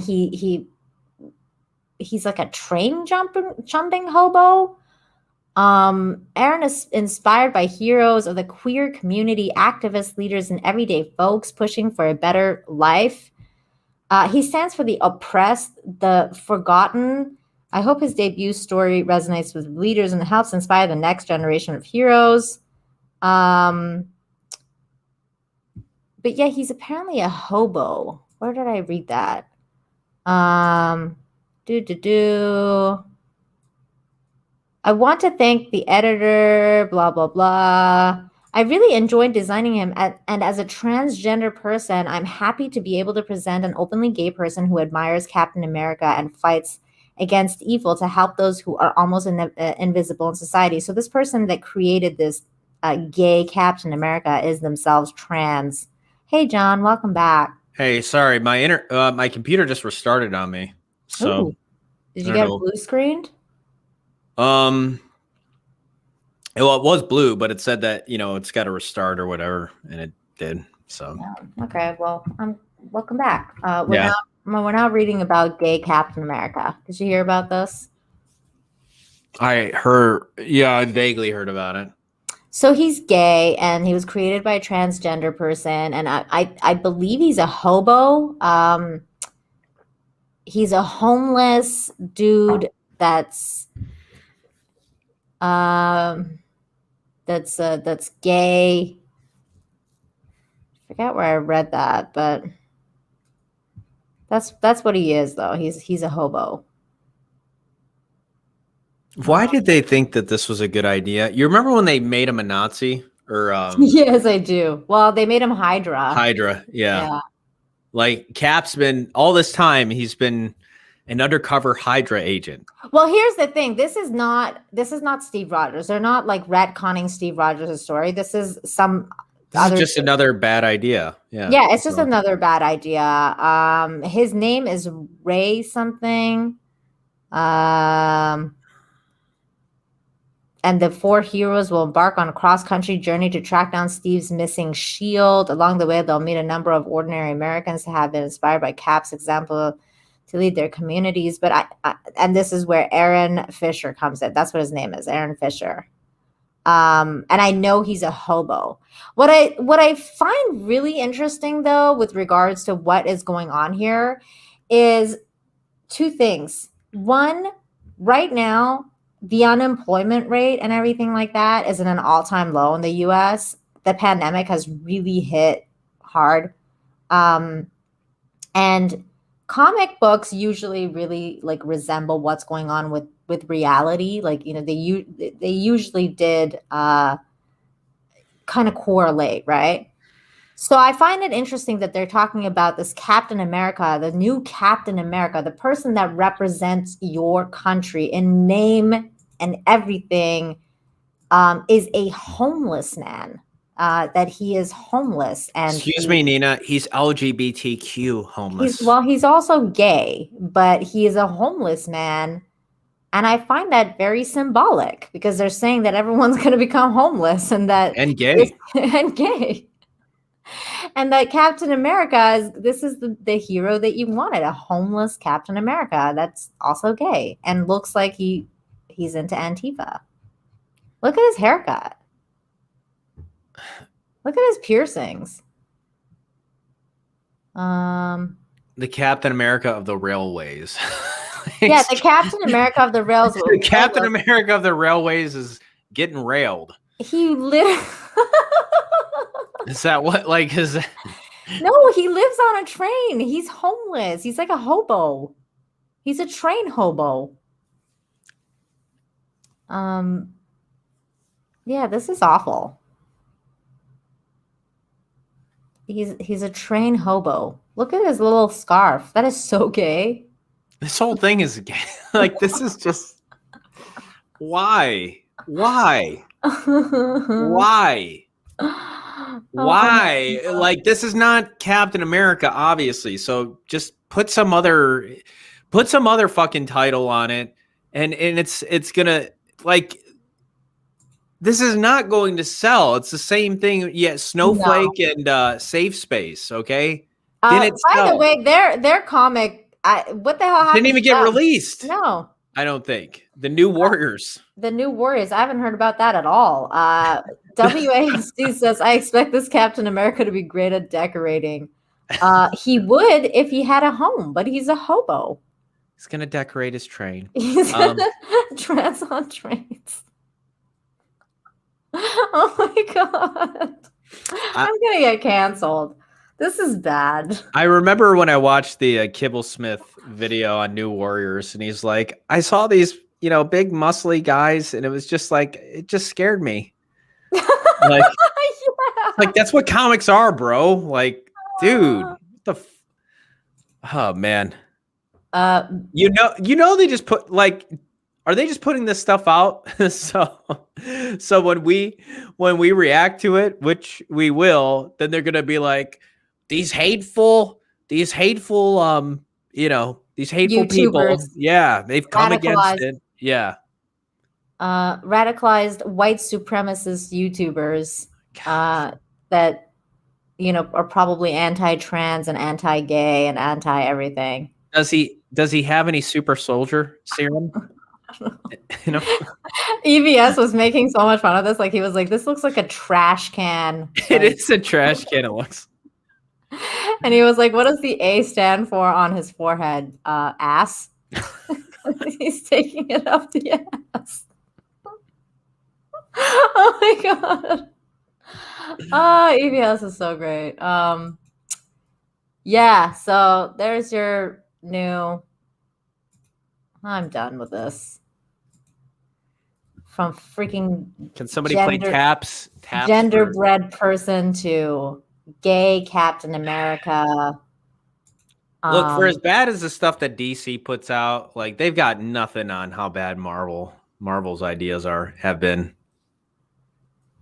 Like, they're Gotham High, horrific. Sure, it's whatever, but Snowflake and Safe Space and now you got this, yeah.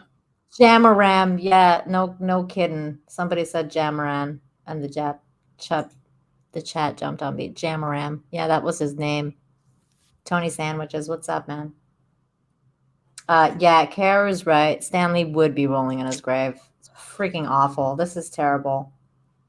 It was bad. Who are they selling comics to? Seriously, Marvel, if you're listening, who are you selling comics to? Like, who is the ideal reader? I'm just curious. Maybe the guy with like 100 comics behind him. Like, maybe you would be someone that they would want to buy this. I want to buy comics. I want to. I went to a comic shop, and you literally you're not putting out anything that's interesting me at all. All right? Sell to me, sell to kids, sell to somebody, though, for crying out loud. Who are you trying to sell to? This like 0.003% demographic that wants a gay Captain America? EVS says they're trying to sell to basically people who just want to cosplay and like an easy cosplay. That's why the character looks like shit and you can cosplay him like really easy.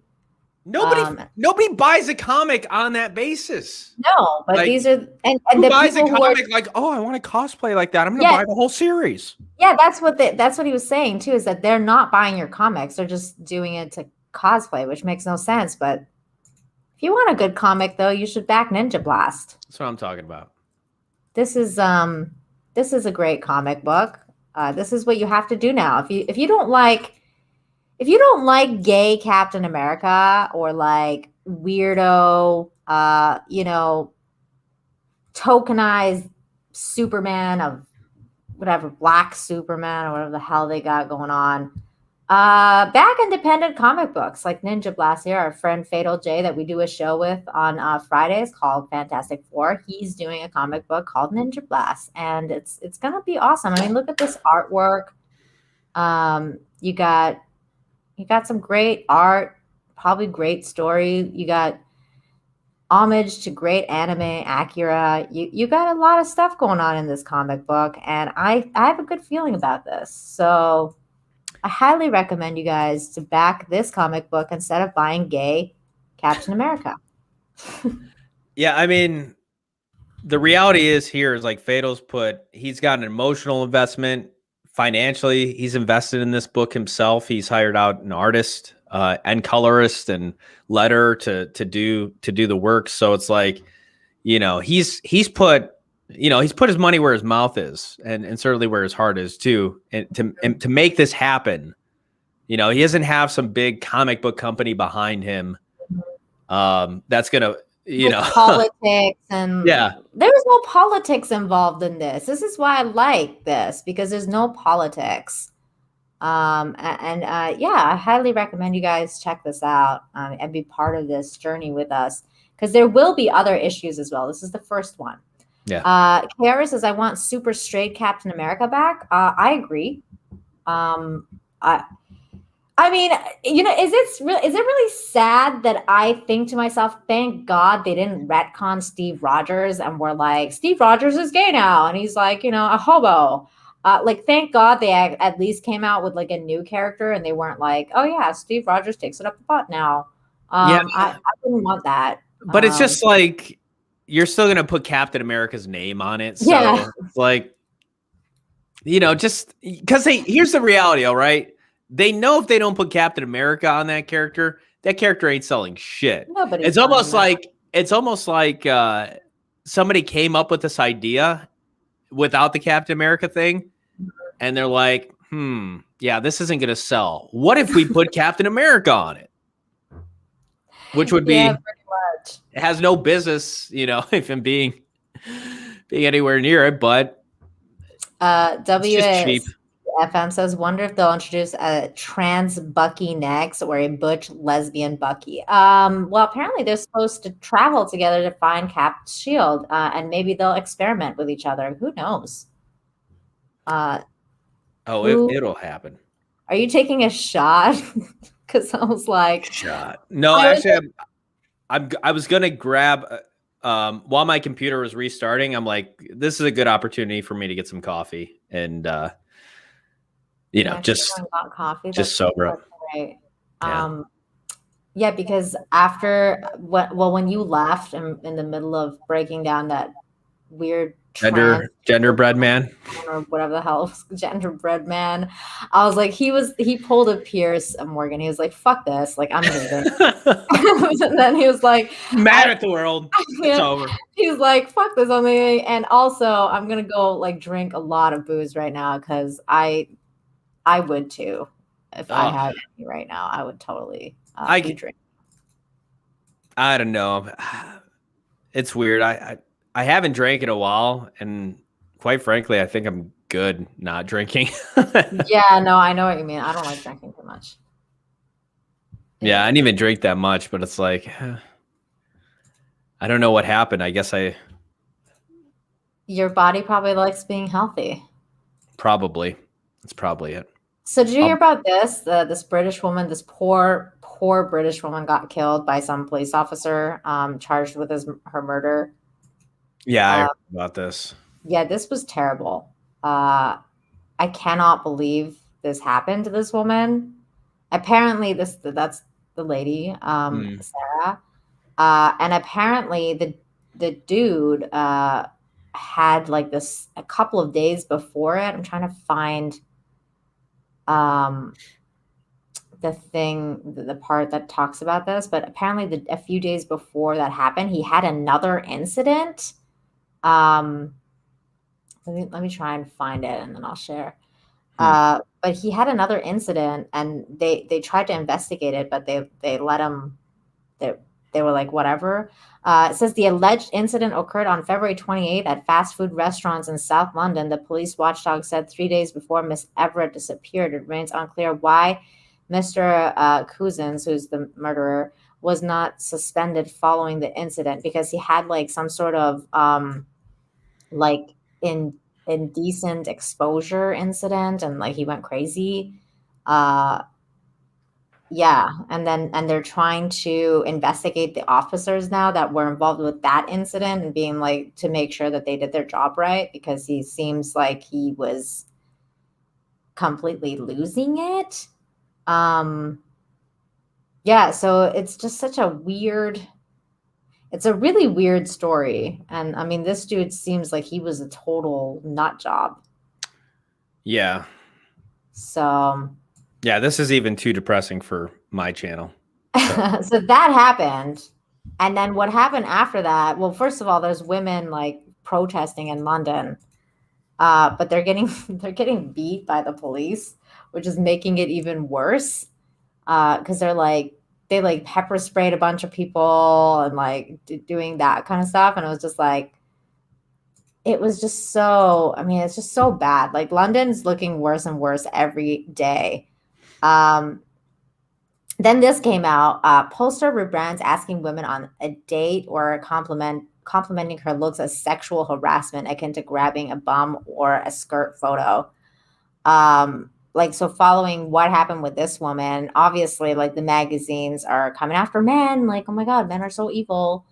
Polling giant YouGov has apparently redefined asking women out for a drink or complimenting her appearance as a form of sexual harassment, leading some to wonder about the future of a species that bans basic courtship behavior. The poll, which was released last week, asked which potential forms of sexual harassment do European women most commonly experience.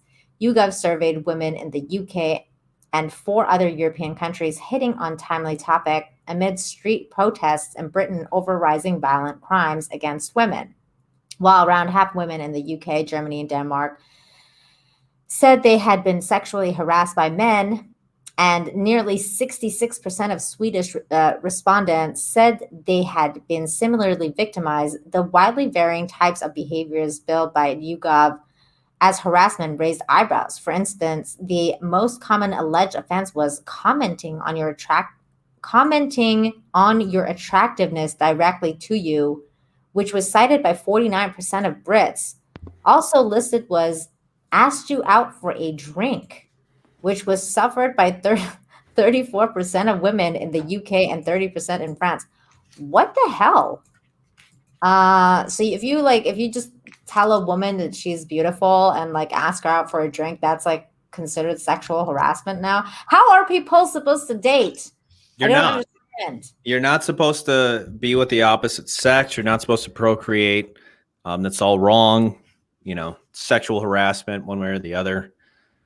What if you ask a woman out for coffee? Is a drink? Yeah, that's a drink. I mean, you drink it. I think that's sexual harassment. Those categories were listed right alongside more genuinely egregious behaviors such as flashing genitalia. Okay, so asking women out for a drink is the same as getting flashed. Okay. Apparently quite a thing in France. Well, Wow. Of course, it's France. Experienced by nearly 1 of the 5 women trying to take a photo op a woman's skirt, pressing against a woman on the dance floor, and pinching or grabbing a woman's bum. Other forms of harassment include wolf whistling, looking at a woman's breasts. Wow. Directing a sexual joke at a woman, or winking or requesting sexual favors. While requesting sexual favors, I'd say that's That's probably depending on the context. Yeah, that's gonna be sexual harassment. Okay, but like you saying, you know, oh wow, like you're really pretty, or like I like your dress, or like whatever. Do you want to go get a cup of coffee? Is not the same as requesting sexual harassment. Oh, what is this world coming to, John? I can't deal. Everything is sexual. You talk to a woman, sexual harassment. Oh my God. Apex Comics, hello. Thank you for being here. Says Tales of Zero on Indiegogo. Hail, Nina and John. Hi, Apex. Do you have a wrench in my chat? Because if you do, drop the link for your, let me see. No, you don't. Well, I'm going to wrench you. There you go. Add it as moderator. Put a link for your Indiegogo campaign in the chat. See, there you go. Independent comic creators, you guys. Back Apex Comics' Tales of Zero. He's probably telling a good story and not some gay Captain America thing that's going on right now.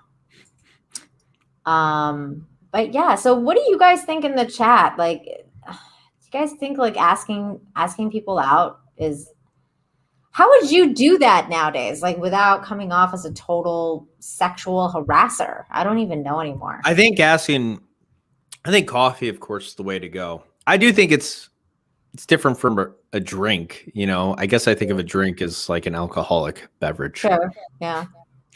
But yeah, I don't know. You want to go out for a sandwich? That sounds good, right? That sounds kind of sexual harassing. That sounds creeperish. Hey, you want to go out for a sandwich? Why does that sound so bad? Maybe it's just weird. Because who asks? Who says that? You can't ask a girl to go out for tacos either, because I feel like tacos are associated with vaginas now. So you can't. I didn't think about that until you brought it up, Nina. Well, so much for that. So there you go. So much for asking. Yeah, Hetty says coffee first or tea. Yeah, I don't think you can go wrong with coffee. Because I think women get a little like, oh, a drink. Like, what are you gonna try to, slip something in my drink? You gonna get me drunk or? Yeah, totally. You could, if you were gonna. If you don't know a woman, right? If you were gonna do that though, wouldn't you just slip something in their coffee? I mean. True. I don't know. I didn't think about that. Probably because I'm not one of those guys, but that's good to know. But yeah, so yeah, I know. So that's a new thing that's going on. Oh, here we go. They actually had a graph. So here's the graph. Which potential forms of sexual harassment do Europeans most commonly receive? And it says Britain, Germany, France, Denmark, Sweden. Asked you out for a drink. That's not even sexual harassment. That's so stupid. Oh my gosh. Winked at you. Apparently winking is sexual harassment. I like winks. Winks are cute. Yeah. I mean, that's more of sexual harassment than asking out somebody for a drink. A wink is sexual harassment. It's more. Could be suggestive. Depends on the context of the wink, though. Like, yeah, I guess. Like, hey, like I don't know. Like, I guess hey, if you say something and then you wink, or somebody says something and you wink at a girl, and it's sexual. Like, so winking could become. It could be. If a guy says something and then winks, then I don't know. I don't even know where we're at in 2021. I don't even know how you would ask a girl out anymore. I'm gonna just trash my computer and escape into the wilderness. I don't want to hear. Like, hey, if everybody wants to be crazy and like, fine, I'm just going to go out into the woods and find a cabin out there and live away from all of this insanity and be happy. I wouldn't blame you. Did you know that a Secret Service agents at VP's mansion arrested some ex-drone pilot that was paranoid about government seeking to kill him and finds guns and ammos in his car? Because that did happen today. Wow. Yeah, some crazy shit. And also, do you know that almost half Americans think that someone else is making the president's decision for him? Half of Americans? Yeah. I mean, I guess that's not that far-fetched. Here. Well, he's talked about, how he's talked with his team on things. So he does have a team. He does consult with people, and he probably is taking their advice all the time. Yeah, especially hers. Who's pulling the strings? Who knows? Who knows? I think it's her. Yeah, I mean, whoever ran his campaign before, because he did switch in mid, when he was running for president, and there was like a significant change, I thought, in terms of his messaging. But anyways, what do you mean? I just thought that just with his speeches and stuff, like when especially early on, man, he was just bad. I think they made sure they got a teleprompter out in front of him. Like whoever his team was responsible for that. It's like they literally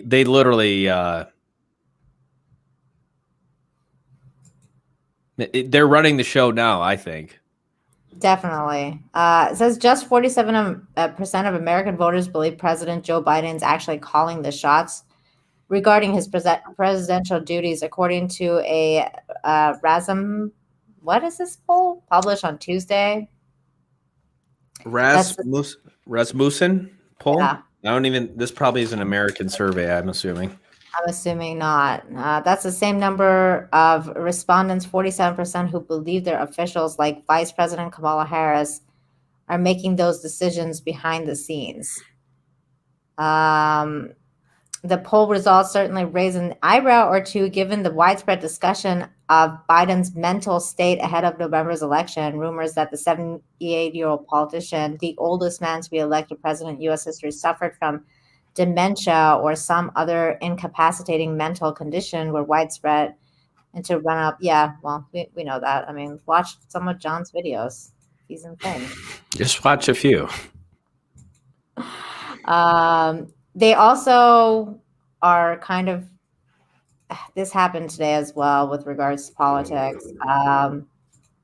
Things still not looking well between Russia and the U.S., as always. But they're still on this Russiagate thing. So they're insisting that the 2020 election was meddled with by Russia, which there is no proof of. And so Biden says Killer Putin will pay a price for alleged U.S. election meddling. And therefore, Russia pulled out their envoy. So they left. And they want to put more sanctions. The U.S. wants to put more sanctions on Russia. So that's an ongoing thing as well. It's just all, I mean, they're just never going to let that Russiagate thing go. It's just so stupid. What's happening to this planet? Yeah, I'm surprised they're still rolling with that, but I don't know. I guess they're going to keep saying it. They still are. Till it sticks. I mean, which at this point doesn't seem like it's going to happen, but it's just kind of crazy to just keep going over and over. Like, it's just like, dude, what? Like, again? Come on. Now, this is funny.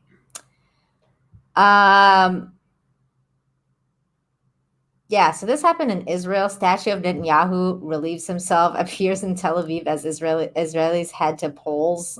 So somebody made this statue of their Prime Minister Netanyahu taking a piss.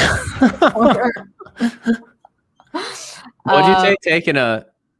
Is taking a piss. It looks like he's doing something else. He does look like he's. That looks awful. Does any guy squat down to piss. To pee? I don't know. Maybe in maybe in that's a number two. Israel? I don't know. Maybe I Taking have no a weird. Statue showing Benjamin Netanyahu crouching and seemingly urinating has been erected in Tel Aviv a week before the Israeli prime minister faces his 4th election in 2 years. I mean, everybody hates that guy. The sculpture appeared in Tel Aviv, Habima Square on Wednesday morning. Israeli media reported the statue, placed on a metallic-looking pedestal, portrays Netanyahu naked as he takes a leak. What? It's in poor taste. I don't know. As much as you don't like somebody, like that's crazy. I just think it's poor taste. I mean, if you're gonna do something, I don't know, like don't make it so permanent. Like it's just like, who wants to see that? Nobody. Are they taking it away? They took it down. They took it down. I have to say they got talent, whoever it was. Says that he likes your videos. Oh, thank you. Appreciate that. The statue was eventually hauled away by municipal workers. The police officers interrogating bystanders about whether they had any information about who had been responsible for the unauthorized work. Photographs show policemen placing barriers around the sculpture before its removal. So that happened. I mean, I think it's funny as hell because I hate Netanyahu. So I think it's just really funny. Somebody hated him way more than I did because they spent time on this. Like, yeah, you never made a statue. I mean, this is insane amounts of work. Somebody was really dedicated to their hate for this man. Yeah. Wow. That's crazy. I know it kind of does look like Golem. Maybe that was the inspiration. Maybe that's true. So there's that, and then I saw something else really crazy that happened in Russia, of course, because where else would something like this happen? Peak Russia, man chased across streets of frozen Western Siberian city by angry bear before bus intervenes in a trope. So this crazy thing happened. This dude starts getting chased by this bear. Like literally. This is the best story right here of the whole night. I know, right? Isn't this the best story ever? Now the bear is okay. Like it kind of gets hit by a bus, but it's fine. So this is the bear. This is another video of the bear attacking this man. Dang, man. You better believe that guy's taking a piss. He pissed himself.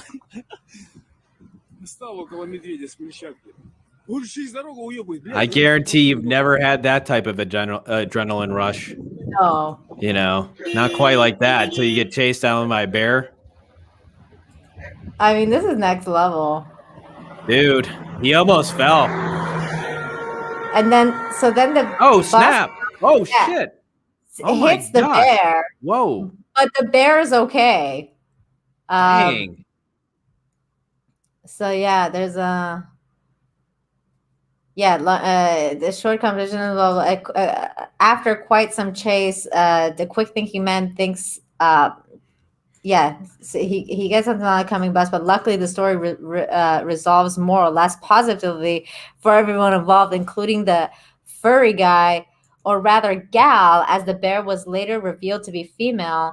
She wasn't seriously hurt by the vehicle's impact thanks to the bus driver's swift reaction and good brakes, and was soon tranquilized and taken away by the animal control team, which quickly arrived at the scene. According to the local media, the bear was not a wild species, but a captive pet. Yeah, not anymore. And had been kept by its owner at the nearby hotel. At a hotel? At a nearby hotel. The story just gets weirder and weirder. Right? The police are now investigating how it managed to escape and whether its living arrangements had been legal to begin with.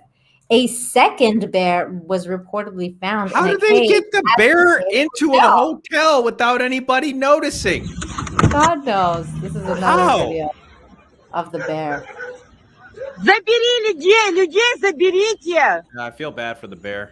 Блять, у нас полная тачка. Like, poor bear. Yeah, still. Бегом, бегом, газель, бегом! Люди в газель, бегом! Yeah, get the hell out of Dodge, man. Oh Yeah. God. Yeah. Oh, poor bear. I would get in your car. What? This person's just walking by.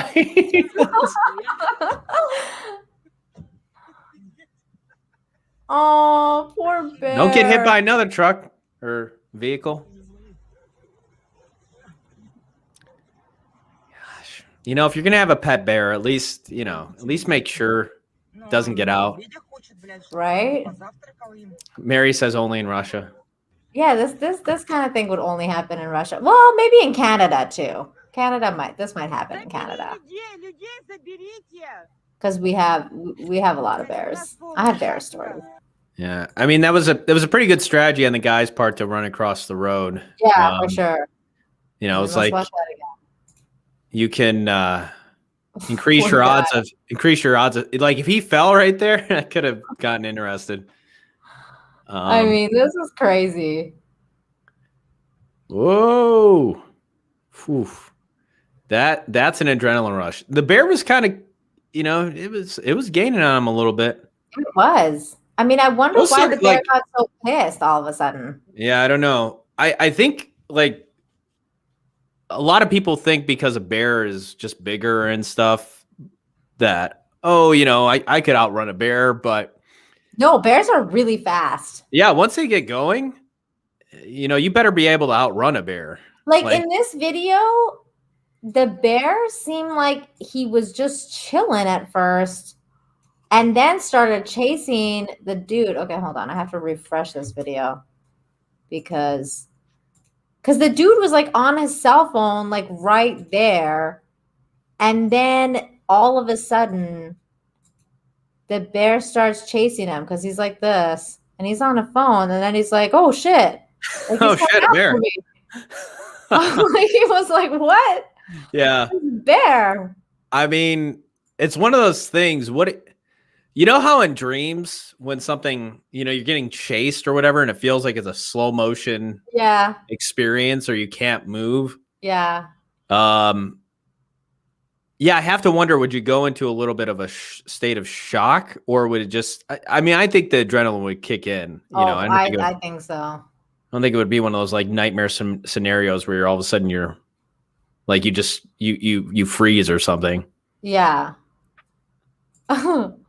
Mary says, the person he was talking to heard some assortment of cuss words. Yeah. So yeah, I'll be home at about 5 a.m. Oh shit, fuck, motherfucker. Oh my God. What? Is everything okay? No, I'm getting chased by a bear.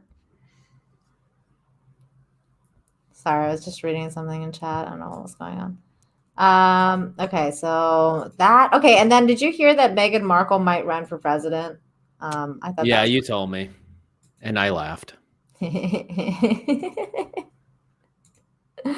I thought you would cry because that's the state of your country now, is that Meghan Markle might be your president. It's just all bullshit, man. 95% of the stuff out there is just bullshit. I agree. Like you're just do something like it's just the new everything. Any real news, like real news will stand. I don't know if there's real news out there, you'll eventually hear about it. Well, this is kind of like news. This is kind of like update news about what was going on with Meghan. So long story short, the palace are pissed about what she did with Oprah, and they're kind of like I wonder why. Yeah, exactly, because of what happened. So they're taking the lid off, basically protecting her because they how they are. They had a tight lid on what's going on in the palace and everything like that. They usually protect everyone in the royal family from drama and everything, but now they're like, go fuck yourself. So so stuff has come out basically saying that they didn't make them up and they've been trying to protect her up until Meghan and Harry decided to pull that race card on the royals. So that's not hogwash, the smear campaign. Again, Meghan's story is falling apart. From the palace did everything they could to cover up the complaints that were made about Meghan, but ended the moment she sat down with Oprah. And basically, an insider who said Meghan should brace herself for more staffers coming forward was right. Already, there are reports that 10 more people are waiting in the wings to share the stories about abuse and bullying from Meghan. So, and then Breitbart apparently covered that, which we won't get into because we all know that's a white supremacist Oh, absolutely. outlet.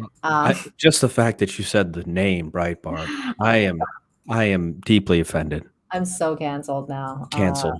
Jesus. But yeah, so that all happened. And I think that there is going to be more now with regards to her. There's probably going to be a lot more, drama coming from the palace. Like, oh my God, like she abused so many people. Oh, I'm sure. Yeah. Meghan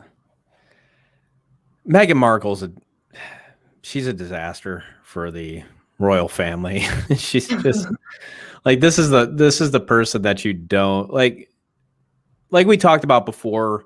Mm-hmm. You could tell she was always the center of attention. She didn't have any rules to abide by. She was like her own rule, her own standard. Now she comes into a system where there are rules, there are expectations, and she just can't handle it. Mm-hmm.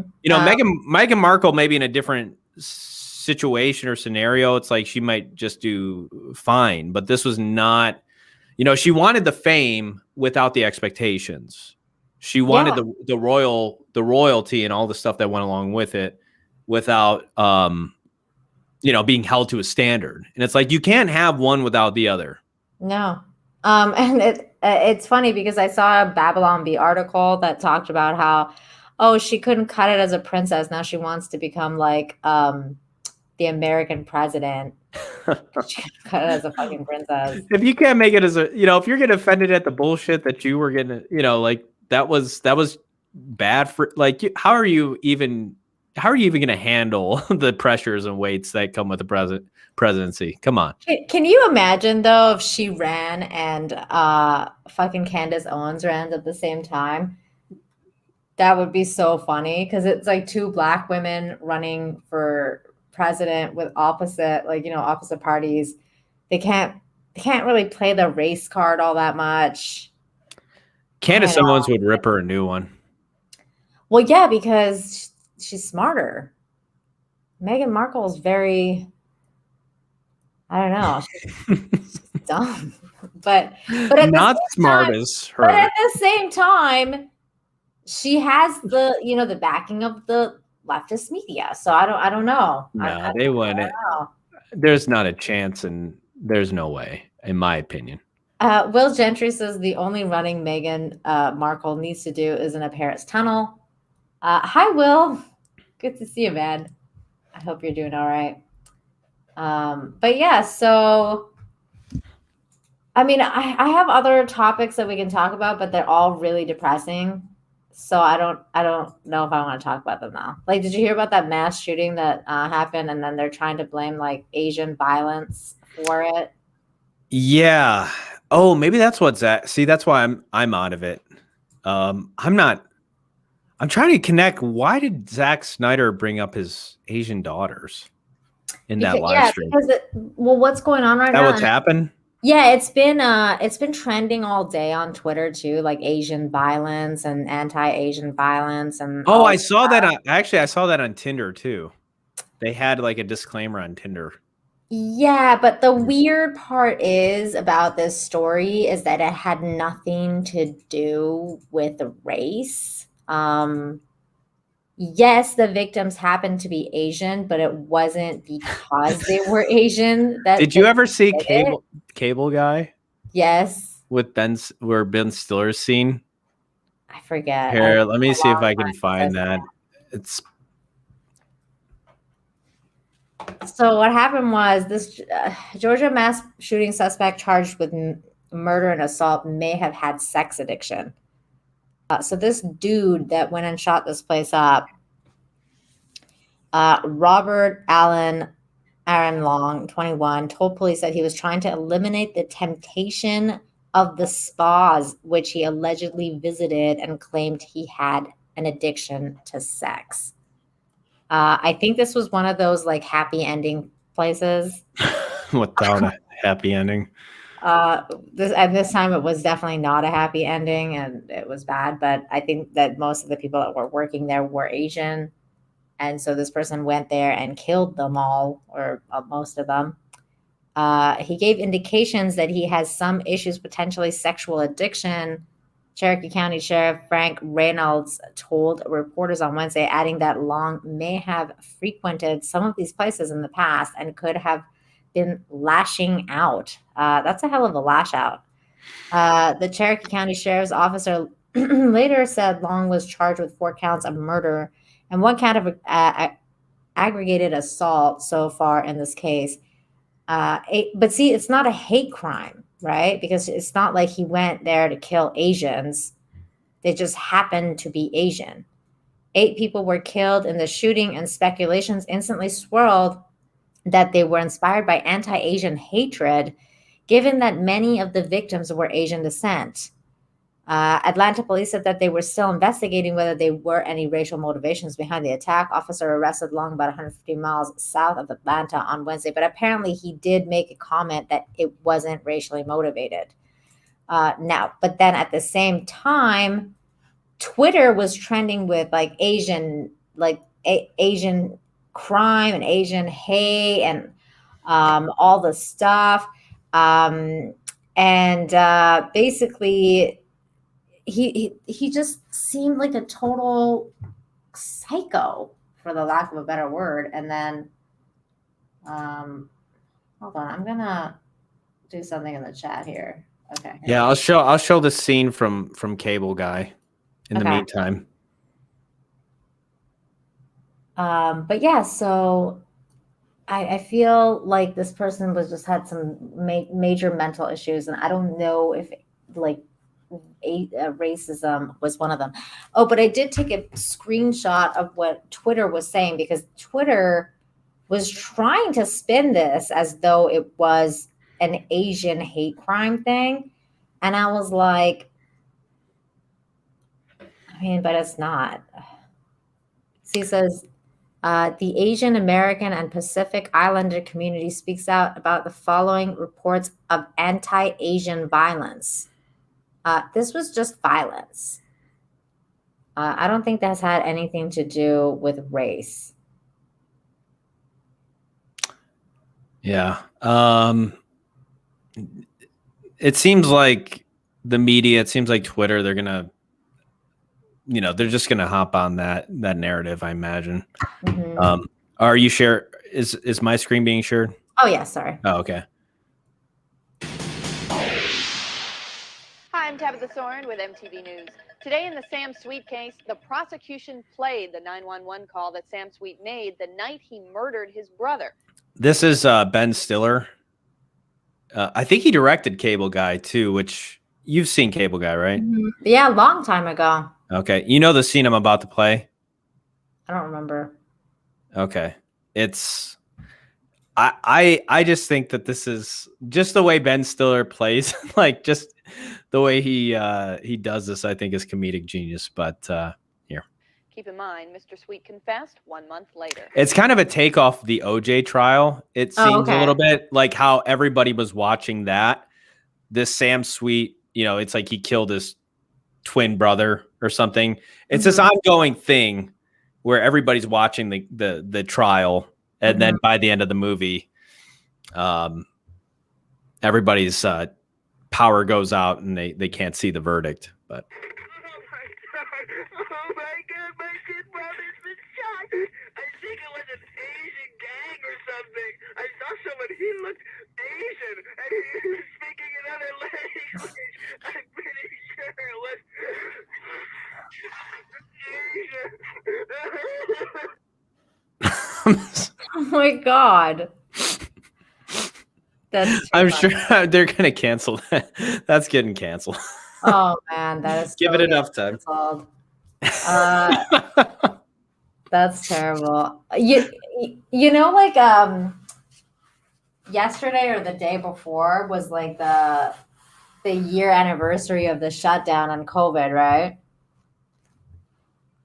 You know what I'm talking about? COVID. Oh COVID yeah. shut everything down. Yeah. Steven Crowder had like a whole show about like the shutdowns, and he actually, it was a great show. I'm so sad that I caught only half of it before YouTube took it down because he was showing like all the basically like the hypocrisy of what happened in the last year and all the different messages we've been told.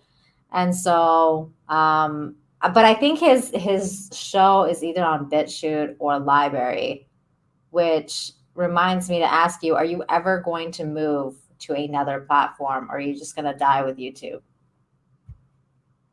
I'll die with YouTube. Yeah. Yeah, you're not even going to move you're not even going to back up your No, I mean, people are they're free to copy my content if they want to. To me, it's to me, it's just a waste of energy and resources, in my opinion. Because here's the thing, if I get kicked off of YouTube, no other platform is going to be that big to,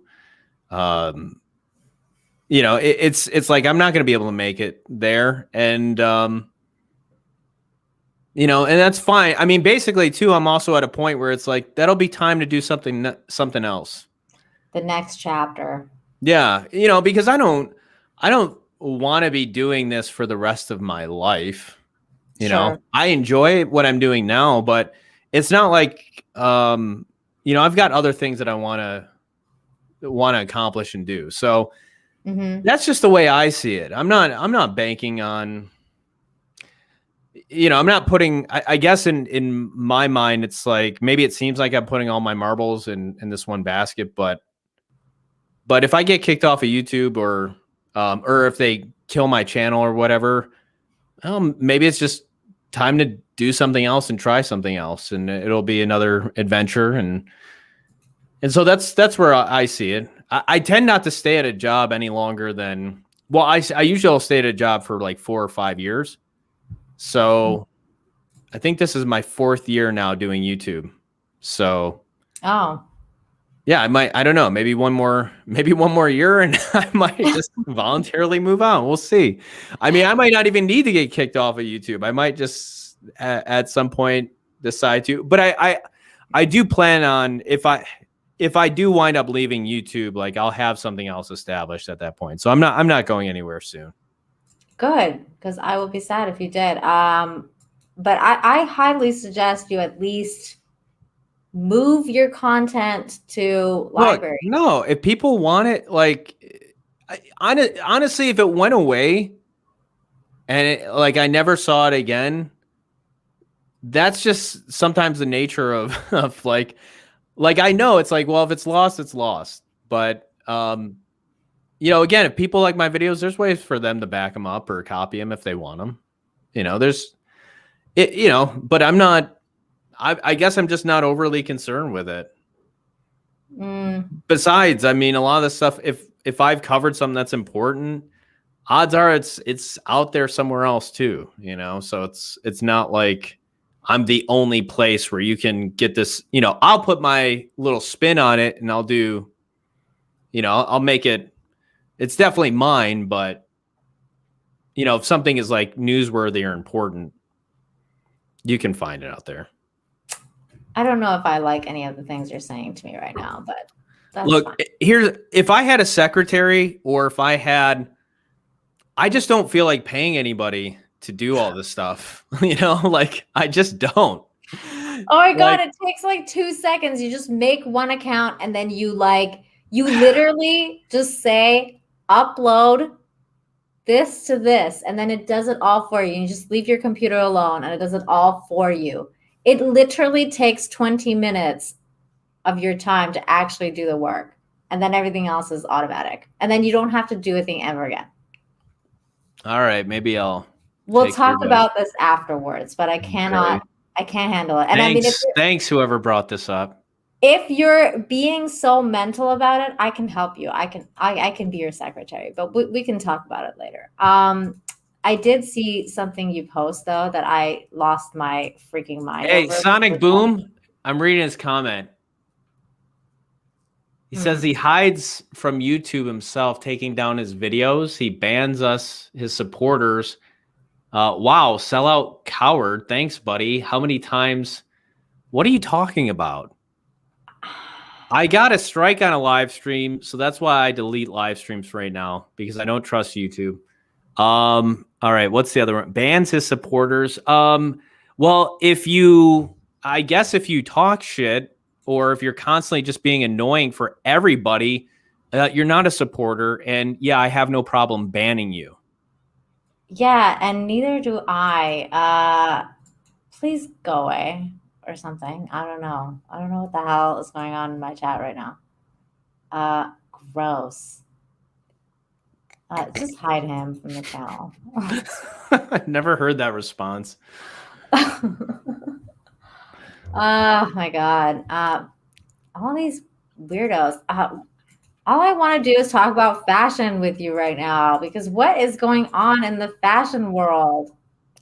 I think this one where people's ass, so this is actually an older video. I didn't realize this, but I was searching this guy's work. So if you scroll down to the other video, yeah, so this was actually old. I guess this was older. It was? I think it was like 2019, but yeah, click on. What the hell is this? I thought this was like social distancing fashion or something. I was like, what the fuck, man? Yeah, this is I think from a year ago, because they couldn't get away with this with COVID nowadays. No, but then again, yeah, what is this? I mean, I don't know. I would not feel comfortable either way. Like, this is hopefully the person's had a shower recently, and hopefully they didn't eat anything that would make them want to just put in your face. I mean, that's like a walking 69 almost there. Like, what? It is. That's exactly what it is. Like, her face is like right in there. Her face is in her crotch and her ass is in her face. I mean, the amount of strength, though, she seems to be walking pretty effortlessly. So, that's true. That's no small feat. Are they wearing? No, they're all wearing flats. I guess they would have to, because if they were in heels, this would be a different story. Could you imagine tripping and falling? I mean, it would seem quite easy. But I mean, I thought this other one was really interesting, the one that you had posted, because like they were dressed up like pillows and shit. Like, I was like, what is happening? Like, she's wearing a fucking pillow. This looks terrible. Like, one of them is like toilet paper. What? I can't, I never understand these fashion shows. Like, nobody would wear this shit ever. What is this bag? Like, what is this? What's that sleeve hanging from her one arm? Like, it's not even symmetrical. This looks horrible. She's got one long sleeve on this one and one long sock on this. And they're doing like different colors of the same outfit. I never get these fashion shows. I never get these. They always wear stuff that nobody would ever wear in real life. Ever. Like another human being upside down with their ass in their face, or this. Like, ever. Like, no one would wear this. Yeah, it seems like it just gets worse as it goes. This is like a freaking toilet paper press right here. I'm surprised nobody fell down these concrete stairs. My Look goodness. at this. Yo, What this was is it. this? That was it. Yeah, this is the one. She's wearing It just gets so ridiculous. I should probably just put some different music to this and just post it up as a video. It reminds me of Zoolander. Remember when Zoolander was so ridiculous and you're like, this is even more ridiculous. It just gets more ridiculous as it goes. It's like outdoing Zoolander, because you're like, Zoolander was making fun of this to the extreme. And then you have this woman with like freaking pillows. What is this? This is scary. That's what that is. This is I don't this could you imagine seeing anybody walk around in the real world There's with the guy there's that the designed designer. it. Yeah. I don't like who esteems and espouses this as like genius. That's what I want to know. That Like guy's probably a self-proclaimed genius. like what does his real clothes look like? Oh my Because god. I know like Ralph, Ralph Lauren has done shows, but I can't Mhm. imagine they look anything like this. No. I mean, They always look sometimes they have crazy stuff too that you're like, no one would ever wear this. But like this not is like this. No. Yeah. This is definitely like another level of what the freaking hell is this shit? Like if this is the future, this poor girl, she had the worst. They got the worst ones. It's like these, like No one would wear this in real life. This is so fucked. that guy's like my work, my life's work. Oh It's yeah, the so same guy. This is the 2018 one. Yeah. I wonder what it's okay. Let's see if they have the 2019. What's going on Vogue? Anything interesting? No. Well, go back. If you can find that guy's name, I would just search that. Oh, okay. Rick Owens. So yeah, just search Rick Owens. Let's see what else this And- is. This is a gem. Rick Owens. Oh, he's American. He's not even Figures. European. Because You would- usually you would the think crazy he would. ones are European. And there's crazy people everywhere. Oh, okay, here we go. Fall Winter 2021 collection. Oh my God. Wow. Okay, this needs to be shared immediately. Okay, here we go. Rick Owens. Paris Fashion Week. We got This guy just like took a few jackets and sewed them together. Sewed extra sleeves on. What? She's wearing like a bathing suit, but with tights or with leggings, and then she's got this weird. Okay. What the fuck is this? Oh my god. This looks like kind of like Darth Vader, but I don't know. E-Clay for 99 cents super sticker. What is it? What is it? It's a pooper sticker. So this is, I guess he's saying this fashion show is shit, which I agree. That's terrible. Yeah, this is Thank you so much, E-Clay. So yeah, there's more to this. Get ready. What the hell is up with these masks? I guess he's like incorporated in now into like the fashion, because that's our world now. man. I oh, mean, man. this isn't too bad. Like this weird. That looks actually relatively normal compared to Yeah. everything that we've seen before. Exactly. Like this weird Relatively. bodysuit. Relatively. I mean, the shoes. I don't know what the fuck's going on there. She looks like Darth Vader. Like these people look like they're. What the fuck is this? What is going on with these shoulder pads? They look like hijabi, weird. I mean, this. Look at those shoulders. Those shoulders are gonna.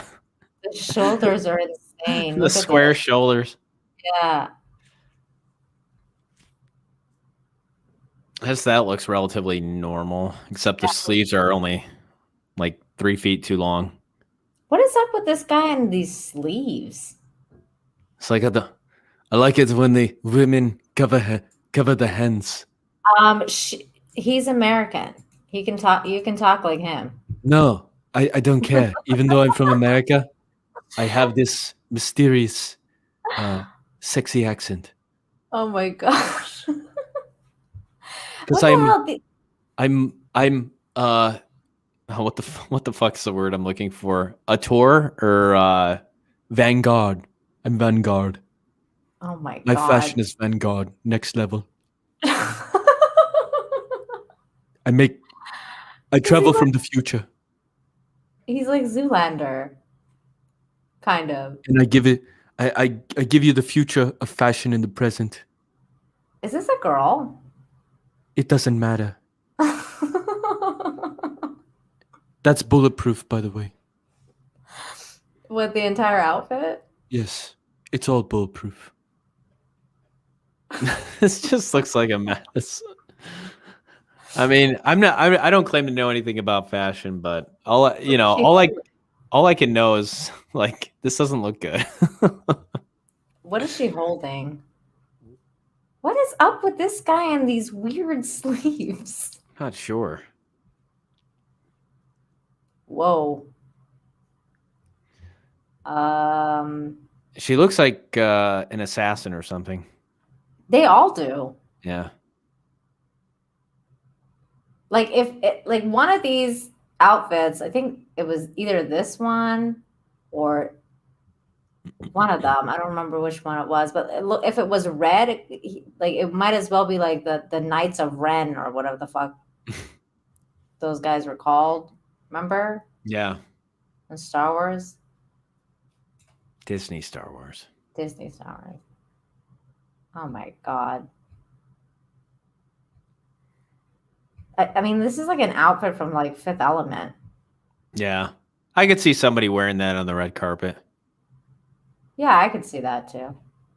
Because they wear some pretty outlandish. That looks terrible.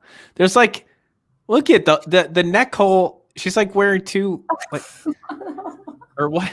I don't even know what the fuck is that.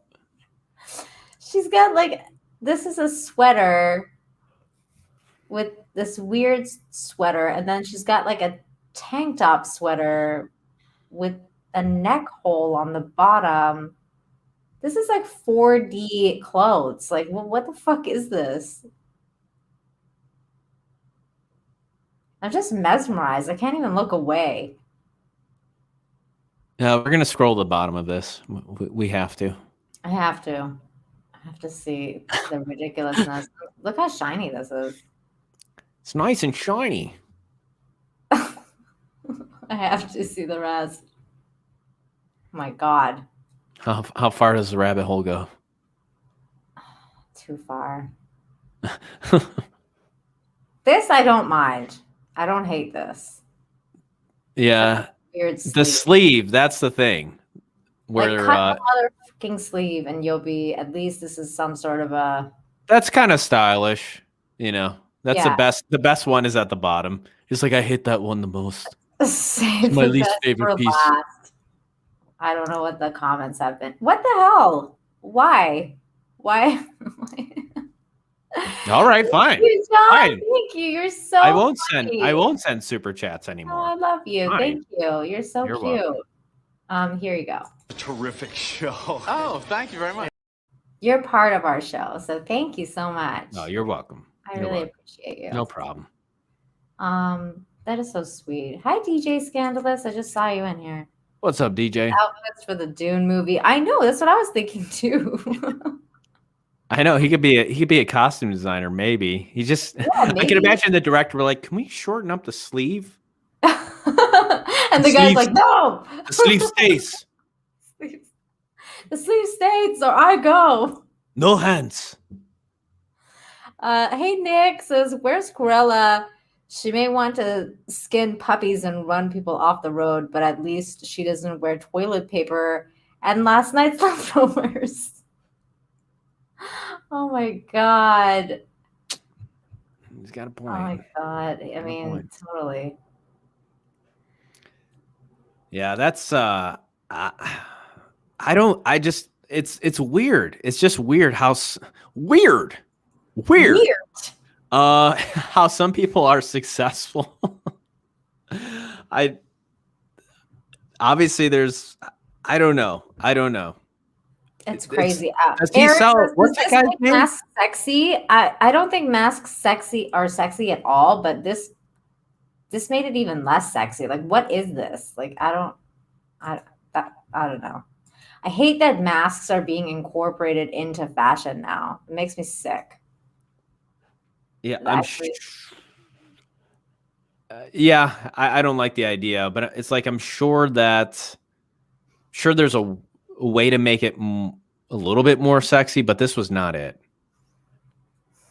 This was not it. Mary says the square shoulders reminds me of the scene in Carol Burnett when went with the wind, where she wears the drapes but doesn't take out the curtain rod. Oh, that's funny. I don't remember that. But that sounds like a funny scene. Shane G says, I'd like my women to look like Mortal Kombat characters. That's true. They did look like Mortal Kombat characters. One of them looked like Sonya. For reals. Speaking of Mortal Kombat, when's that movie coming out? I want to watch that. Mortal Kombat. Dun, dun, dun, dun. I'm not sure. Gafford Dog says John caught simping. Who was he simping for? Really? Oh, was it you? Was that what they're implying? Oh, is that what is being implied? Oh my God, that's so sweet. Every time anytime I send a $10 super chat to somebody, I'm simping. That's true. I mean, you do that to drunk 3PO all the time. I was simping. Didn't know. Mm-hmm. It was from the Carol Burnett show where the spoofed Gone with the Wind. I didn't see it, but did you ever see the monkey one, Mary? Because that one's my favorite spoof of Gone with the Wind ever. I think I've showed it to you before, John. Frankly, my dear. Wait, you're saying Gone with the Wind? Yeah. Wait, which one was it? She's talking about the Carol Burnett show where they spoof Gone with the Wind. And I'm talking about the monkey one where the monkeys are like they spoof Gone with the Wind. And they're a bunch of yeah. That was good. That was good. I remember that now. She hasn't seen it. Okay, let me pull it up because it's like my favorite thing. It's worth watching. And it's funny. So good. Yeah. Hold on.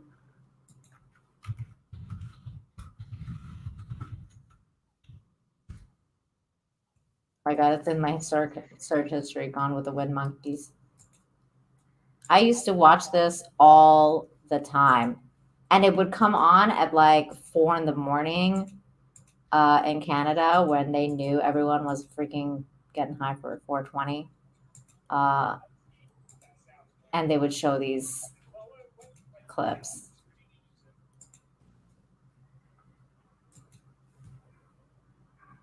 I hope I shared my audio.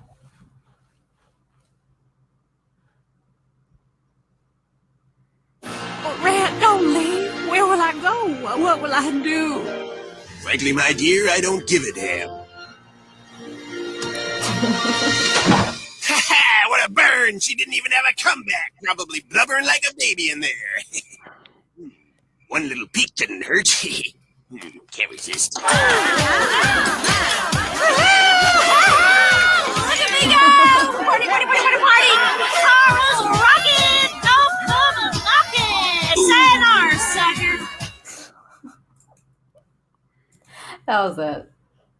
That's pretty funny. Many different ones. I felt like there was more to it.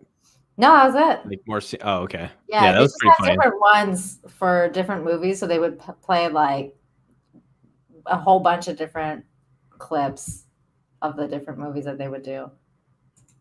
Mary says, "I've got a dress to make." Runs up the stairs with drapes, cut back downstairs with drapes wrapped around her dress with a curtain rod still in it. That sounds funny. I'm gonna have to look this up. Apex knows what you're talking about. That's right. Shane G says, I haven't seen Gone with the Wind, but I think I got the gist there. Yeah, you don't have to watch like the 3.5 hour, 4 hour movie. No, you can just watch that. Somebody's gonna put out the Snyder cut version of that. Oh my god. Yeah, that's what we need, the Snyder cut version of Gone with the Wind. God. Just take that movie and like put grayscale on it. And then you got the Snyder cut. Gone with the Wind's a pretty good. It's a pretty good film. It is. I don't like think.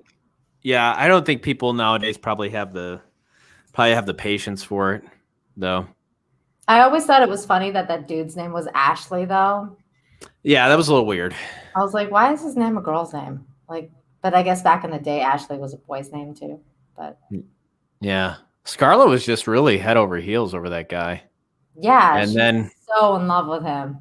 yeah, and then I don't know. Eventually, after Red has her way, or has his way with her, it's like she's just, But even then, she was still in love with Ashley. No, you remember when they did it? Yeah. When Red was drunk and he took her upstairs? Yeah. Like I'm surprised Gone with the Wind hasn't gotten canceled for that. Because that wasn't consensual, even though it was married sex, it wasn't consensual, but No, it wasn't. You're right. but afterwards, she liked it. That's true. That just like there's like how far like Oh no, we're gonna cancel Gone with the Wind now. People are gonna be like, "Oh yeah, that's true." oh, I haven't never seen that. Like I can imagine all the SJWs. I've never seen the movie, but now, no, you don't have to worry about getting canceled, Nina, because these people would never watch your show in the first place. Oh, But thank God.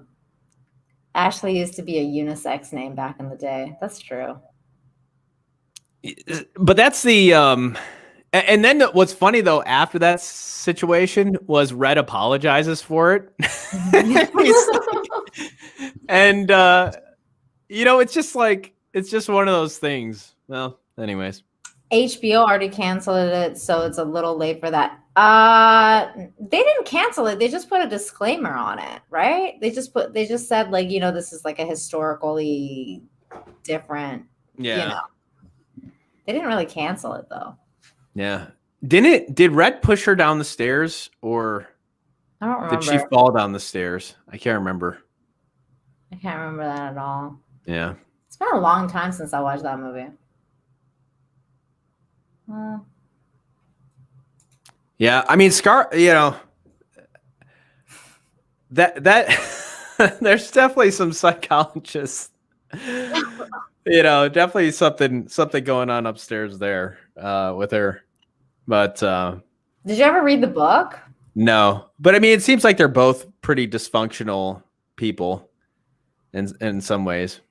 She tried to hit him and he sidestepped. Ah, that's what it was. Yeah, That's what it was. She fell. Yeah, it's a set, like it's a fucking depressing movie. It is. It is. Especially by the time you get to the end of it. Oh it's my just God. like, oh man. So depressing. What's another depressing movie? I feel like there's so many nowadays. God. Oh my God. That movie that you were talking about the other night, and I was like, I wanted to kill myself after I watched this movie. It's even in the name, Melancholia. Ah, you watched it. Oh, I watched it a long time ago, and I Okay. freaking hate that movie. I was like, this movie is like, just wants you to go kill yourself. This is like the movie that makes you want to do it. Like, just end your life. See, I found it, maybe it's just where I'm at in life, but I just found it like, well, it's interesting because the director of that film, I was reading about it, and he went through a time of depression. Yes. And so he found, before making the film, and he found out that people that are depressed when stuff like traumatic things happen, they're actually not as taken aback by it, and they can handle it better. So you remember in the movie how the first half of the movie is her sister, right? Mm-hmm. Or the one sister, and she can't even. She's a mess. Then the world's apparently ending, Mm-hmm. and she almost is like thriving. She's actually seems to be doing better, and then her sister is like losing her mind. Yeah, didn't she off herself in the tub? No, Thought she did. no, that wasn't it. No. Yeah, but she was like in such a state of depression where she could like barely move. But yes, that's what it was. Oh God, that movie was terrible. I thought it was good. I mean, I almost feel like I'd be the same way in the sense of like if it was the end of the world. Hey, what's up, Jane? Like if it was the end of the world and it was coming, like I think I could just reconcile with it. You know, I wouldn't be happy, but I would be. You say that, Nina, but I'd be like, yay. I don't know. I don't know if anybody can make that prediction that they would actually be happy that it's the end of the world. I guess until you actually get there. I guess so. Yeah. But I mean, who am I to say? Yeah, see, Jane says, what do I know? Jane says, yay. Me too. I think she was yaying at your yay. But I do think that there could be, I had this idea for, I was talking with my friend, this was a while ago. We had this concept where we actually had the storyline planned out for a comic where there was a comet that was, or an asteroid that was coming to hit the Earth. And where the one guy who could actually stop it, this was my idea. My friend hated it, but like from his perspective, because he could see beyond, like, you know, he was kind of like the Superman in some ways, or the Dr. Manhattan in this universe, but because he could see all of the perpetual suffering of humanity and everything, not only that has come, but that would come after, where he was even fine to just let everything be, you know, like let everything be wiped out. And, you know, this perpetual suffering, like finally stop. I don't mind this story. Yeah, I mean, it's kind of like, that reminds me of Dark too, like where there's like this, you know, it's like this evil needs to be. That's how they ended it. Cease, right? Yeah. And well, so they off themselves in a sense. Yeah. Well, that's how they ended it, because they were like this perpetual sorrow, like fuck this, like we might as well, if we take ourselves out of the equation, then everybody's the theory better is that off. everything would be back to normal in the first world. So like, you know, nobody would be suffering anymore. That is not to say there is no suffering in the original world. So, but it's pretty interesting. Jane says she wants a zombie apocalypse. I would hate that. The kind of I'll just take an asteroid. Yeah, an asteroid. That's it. That's the kind of that's the one that would make me happy. It's like a gunshot, you know. It's pretty quick and painless, I imagine. Painless. I'm not down with running from zombies. Like, no. You know, actually, an asteroid could be. You know, I guess they theorized, like when the asteroid hit the Earth, you know, quite some time ago, that not all life, like, because you can see there's been like these massive craters and stuff where asteroids have hit, and probably knocked the Earth into an ice age or something. So yeah, I don't know if death would be.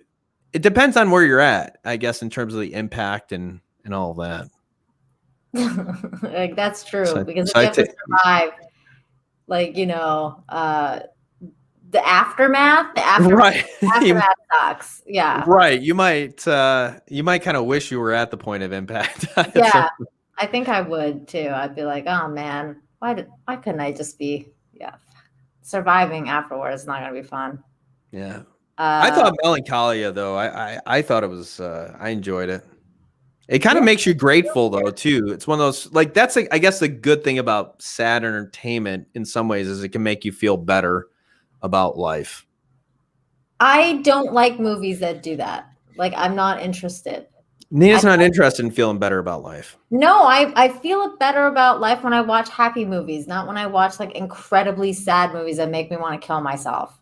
I'm like, I get affected differently. I actually like become depressed. Like that movie made me depressed. Like I was like, I am now depressed for several days after watching this. See, I think Schindler's List is a movie that does that, but it's like real. Like where Melancholia is enough escapism for me, and kind of in it's a little bit in the sci-fi realm. Right. where it feels distant enough to, I guess, where I can still, enjoy it because it's not real. Like another movie that was like that for me was Mother. Remember that Mother movie? I was like, oh my God, I want to kill myself after this movie. This is terrible. Especially that baby scene. Like, no. Yeah, I'm one of those. I guess I'm one of the few people on Earth that didn't mind that movie. I know, you're weird. I never said it was normal. What's that? Debris? What is that? Anyway, I don't know what that is, Jane. Yeah, Jane's right though in terms of the slow zombies. Like, you definitely want those Walking Dead zombies. You don't want those like I Am Legend zombies or something. Yeah. I don't even watch zombie movies, and I know what you're talking about. SNL did a joke or made a joke about The Walking Dead, how they were like they're moving so slow, and it was just like why is anybody afraid of this? Like, DJ, I like that.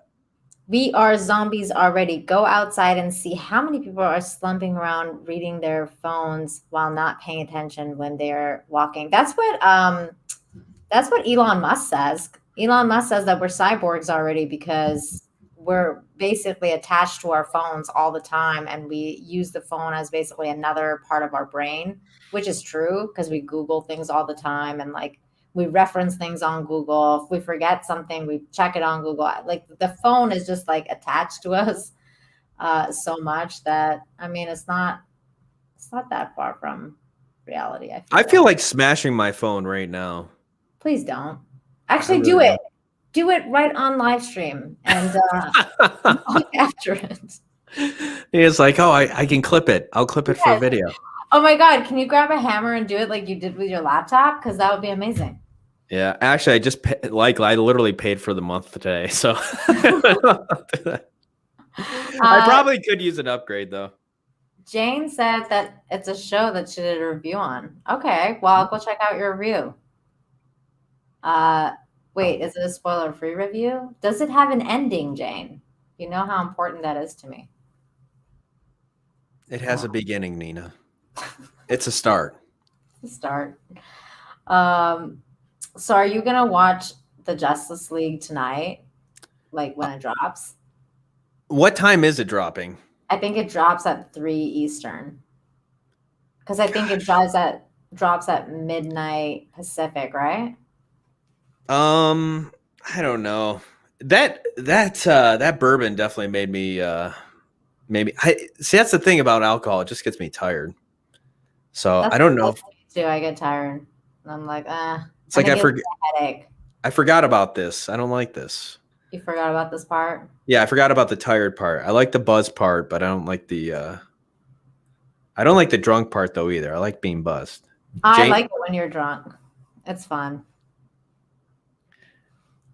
Only 3 episodes in. Okay. It's a start. I'll have to check it out. Maybe.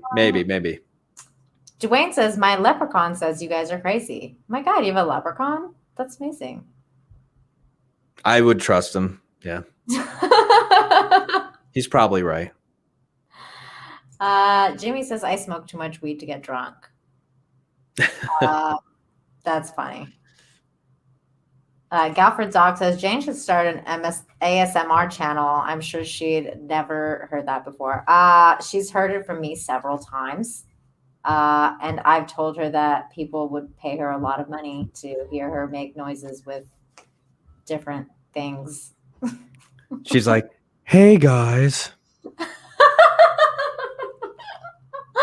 Oh my God. Hey guys. That sounded like gay Captain America. It did. I tried to make it sound a little raspy and sexy. Totally failed.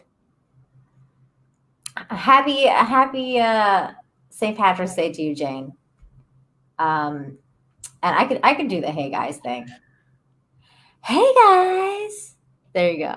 That was pretty good. That's pretty good. Jane, I miss your hey guys. I haven't talked to her for like a week. Did you know that she canceled or she disabled her Twitter because she wants to be away from Twitter for a while? Good for Jane. Yeah. Good for her. No, come back to me, Jane. If I didn't wind up getting, if I didn't have to take, if I didn't use Twitter as a resource to get content, I'd probably do the same, and my life would be better for it. Zero Rewind said it was. This is why my Twitter isn't growing at all. Like I have no Jane is softer. It's true, she is. Aw, she's saying it. Hey guys. I can't do it, Jane. We need a John Talks ASMR. There you go. That's your next YouTube channel. Once they kick you off YouTube for your politics, you can start your ASMR channel, and you'll be fine.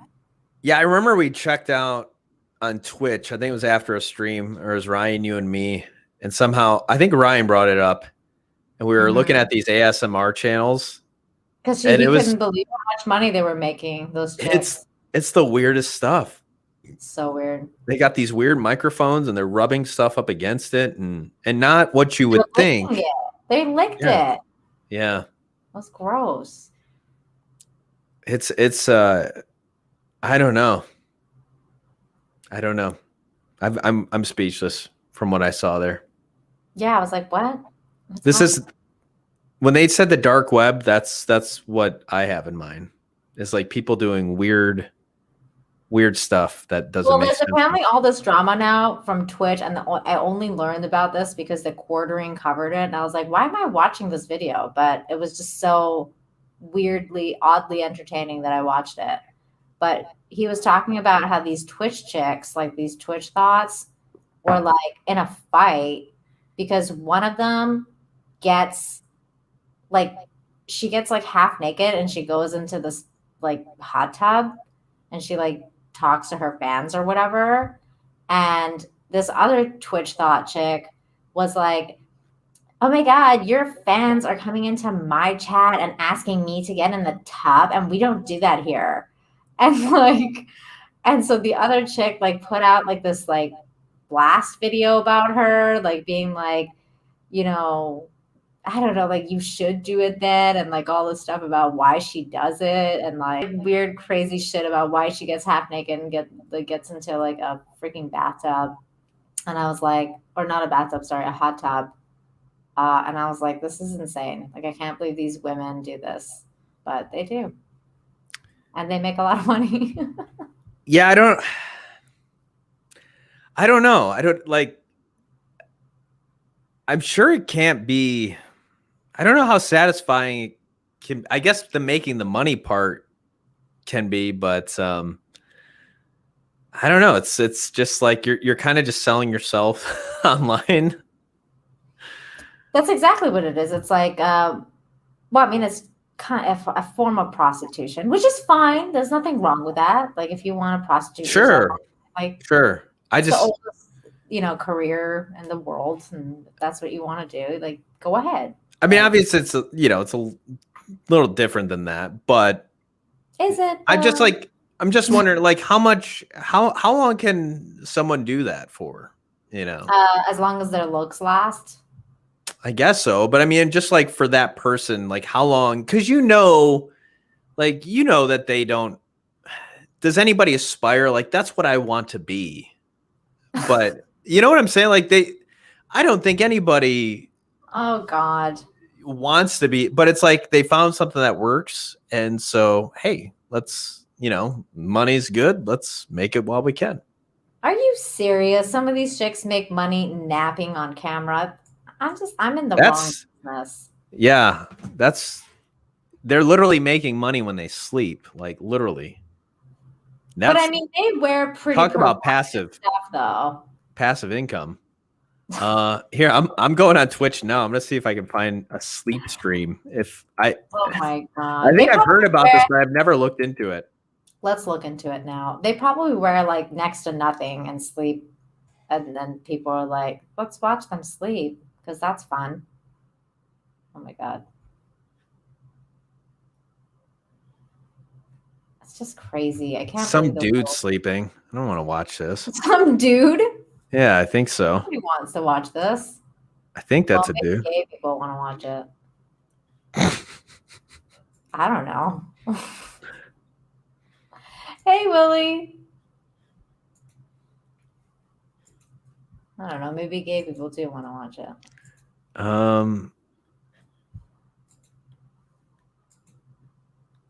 She is not sleeping.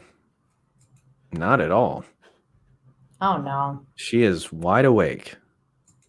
Mary's like, that is so creepy. Who the fuck wants to watch them sleep? That is kind of creepy. Isn't that like what peeping toms do when people want to murder you? I'm watching you sleep. Yeah.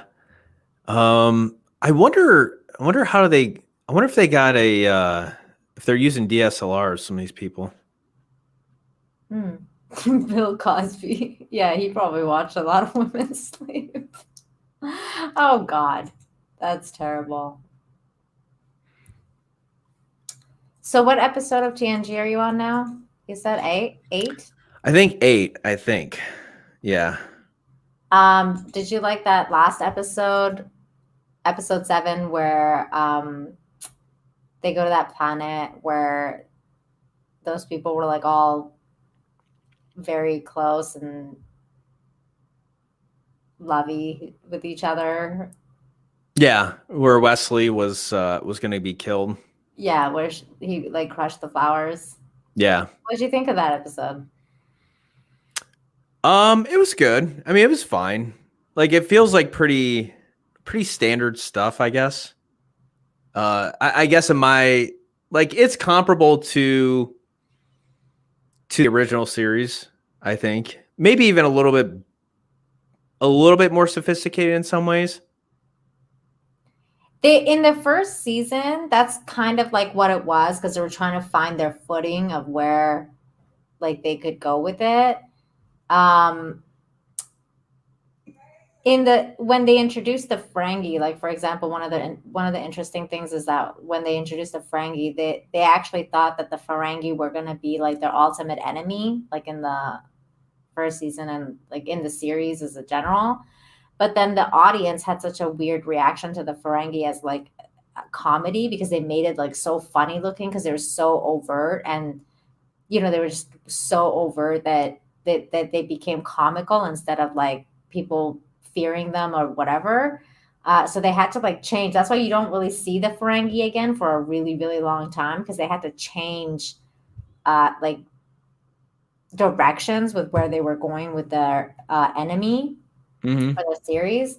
And so later on they learned, and that's when they introduced the Borg. But the next time, like the more you see the Ferengi, like the next time you see the Ferengi, they're going to be very different, because like not look wise, but like the way they act and stuff, they just become more serious and not like way less comical as it goes by.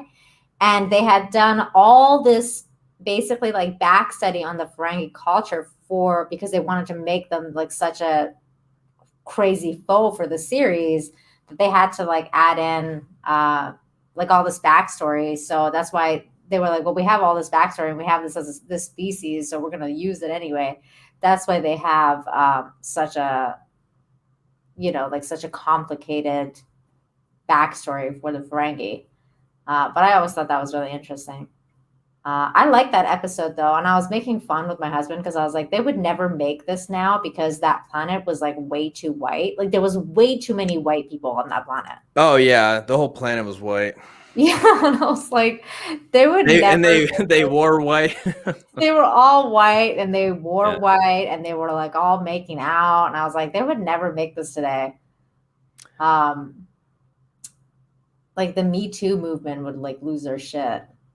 Yeah, it would look a lot different. Yeah, I have to say I'm not like I'll watch TNG before, like pretty much when I'm sleeping, I'll take the iPad, or right before I go to bed, and I'll probably watch about 20 minutes before I crash. Mm-hmm. But it's not like, oh man, it's not like a show where I'm just like binging, where I find myself watching it you know, like over dinner or something. You'll get there like later on. Okay. Yeah, because Yeah. the first season is just like it's very different. It doesn't get as it's not as good until like the third or fourth season. Okay. I think, anyways. I mean, I like the characters. Mhm. I don't think they're bad. But I still think I'll take I'll take Kirk and Spock and Bones, over at least at this point. We'll see though. Yeah, you'll see. I like Picard. Picard is fun. He's great. He's it would be kind of funny to get a compilation video of all the times he goes off on Wesley. Yeah, the boy, and the way he calls him the boy. I always found that so funny. He's always yelling at him. Yeah. What are you doing on the bridge? Yeah, but I like the way that they kind of like showed that though, because it's like he's so strict, even though he loves him and like he cares about him. He's so strict. So like I love the fact that they show how important like a father figure or like a man's like authoritative presence is needed in a child's life, because that's why Wesley kind of like becomes more mature and more the way that he guides him is really interesting to me. Although I find it really funny that like in TNG, especially at the beginning, they were also dismissive of him because they'd be like, shut up, or like he'd just be like, oh, like do this, like he would notice certain things and they'd be like, yeah, whatever, and then like it just turns out he's right. Like that. Like, did you like the Traveler episode? The one where they get catapulted, yeah, where no one has gone before, or whatever the title is. Yeah. That was cool. No, I thought that was pretty good. That might have been one of the better ones. But again, they've all been fairly solid. I thought the first one was a little bit weak. But yeah, I think they've all been solid. I would say I thought it was a missed opportunity though for the last episode that I saw where they went to that planet. Mm-hmm. And I thought Picard was going to take Wesley's place if he needed to. So it felt a little cheap for Picard just to beam out, and they were just able to kind of get away with the whole thing scot-free. Like there was no justice that had to happen. What, like in this episode and in the latest. Yeah. Yeah. See, I said they should have killed him and then brought him back to life, because they have that technology in Star Trek. I mean, we don't know it yet, but I know that because I've seen. But like, I was like, why don't they just kill him like in front of those dudes so that they can pretend like they're like, yeah, we're like listening to your laws, but then they're not really, because they'll bring him back like when they beam him up to the ship. It's not that hard for them. Yeah, the whole thing was kind of stupid though too. It's like Wesley just fell into a garden and he's got to die. I mean, there's some things where it's like, well, it was trying to show that there's certain things that like there's no way of knowing what how you different customs of a different place. Of the aliens and like that you can't pick and choose how to follow the Prime Directive. That episode was basically about the Prime Directive, sure, and how important it is. And then of course, like, I love how like they introduced the idea of God and how like, that God for that species was like a really advanced like another species that like, I mean, they don't even know. I mean, it could be them in the future, like future version of themselves or something, because we never really got to meet who the God figure was. But they just introduced so many interesting ideas. Yeah, and that's what I can appreciate about it. Babylon 5 is amazing. That's another series that's definitely worth a watch if you like sci-fi. It is a 5 seasons story, and it definitely is one of those. It's one of those stories where you don't really think that it's gonna go where it goes, and then you're like, holy, like it's just so epic. So epic. Yes, I have. I have watched it, and I think it's recommended it. It's one of the best sci-fi series of all time. I'm not. I would hold it as high, if not higher, than Star Trek, because I think it's just one of those. The way that the story was told, it was something I'd never. It's not open-ended. It's a closed story, so it's very good. But yeah, so we've been going around for like 3.5 hours. We talked about Star Trek. I guess we can call it a night. John, I see you're sleepy. Sorry. No, I didn't mean to. I didn't mean to yawn. I mean, it's late. It's like what? Oh my God! You're ahead of me now because it's 1:37 over there. Oh, that's right. Yeah, the whole atrocity that's known as the daylight savings time or whatever. Yeah. Yeah. But thank you everyone for joining us tonight. All of you who were in the chat, especially I know with the Snyder Cut drama that's going on. Probably people are like, oh, we got to check this other thing out. But yeah, thank you guys, everybody, so much for hanging out with us tonight. I really appreciate you, Nick, Keely, Alex, Shane, Willie, everybody, Mega Mac, Jane, you were here, Mary, Anthony, thank you so much for being here, everybody. Dwayne, I saw so many people here. Eric, Jimmy, Galford, Curtis, Zero Rewind.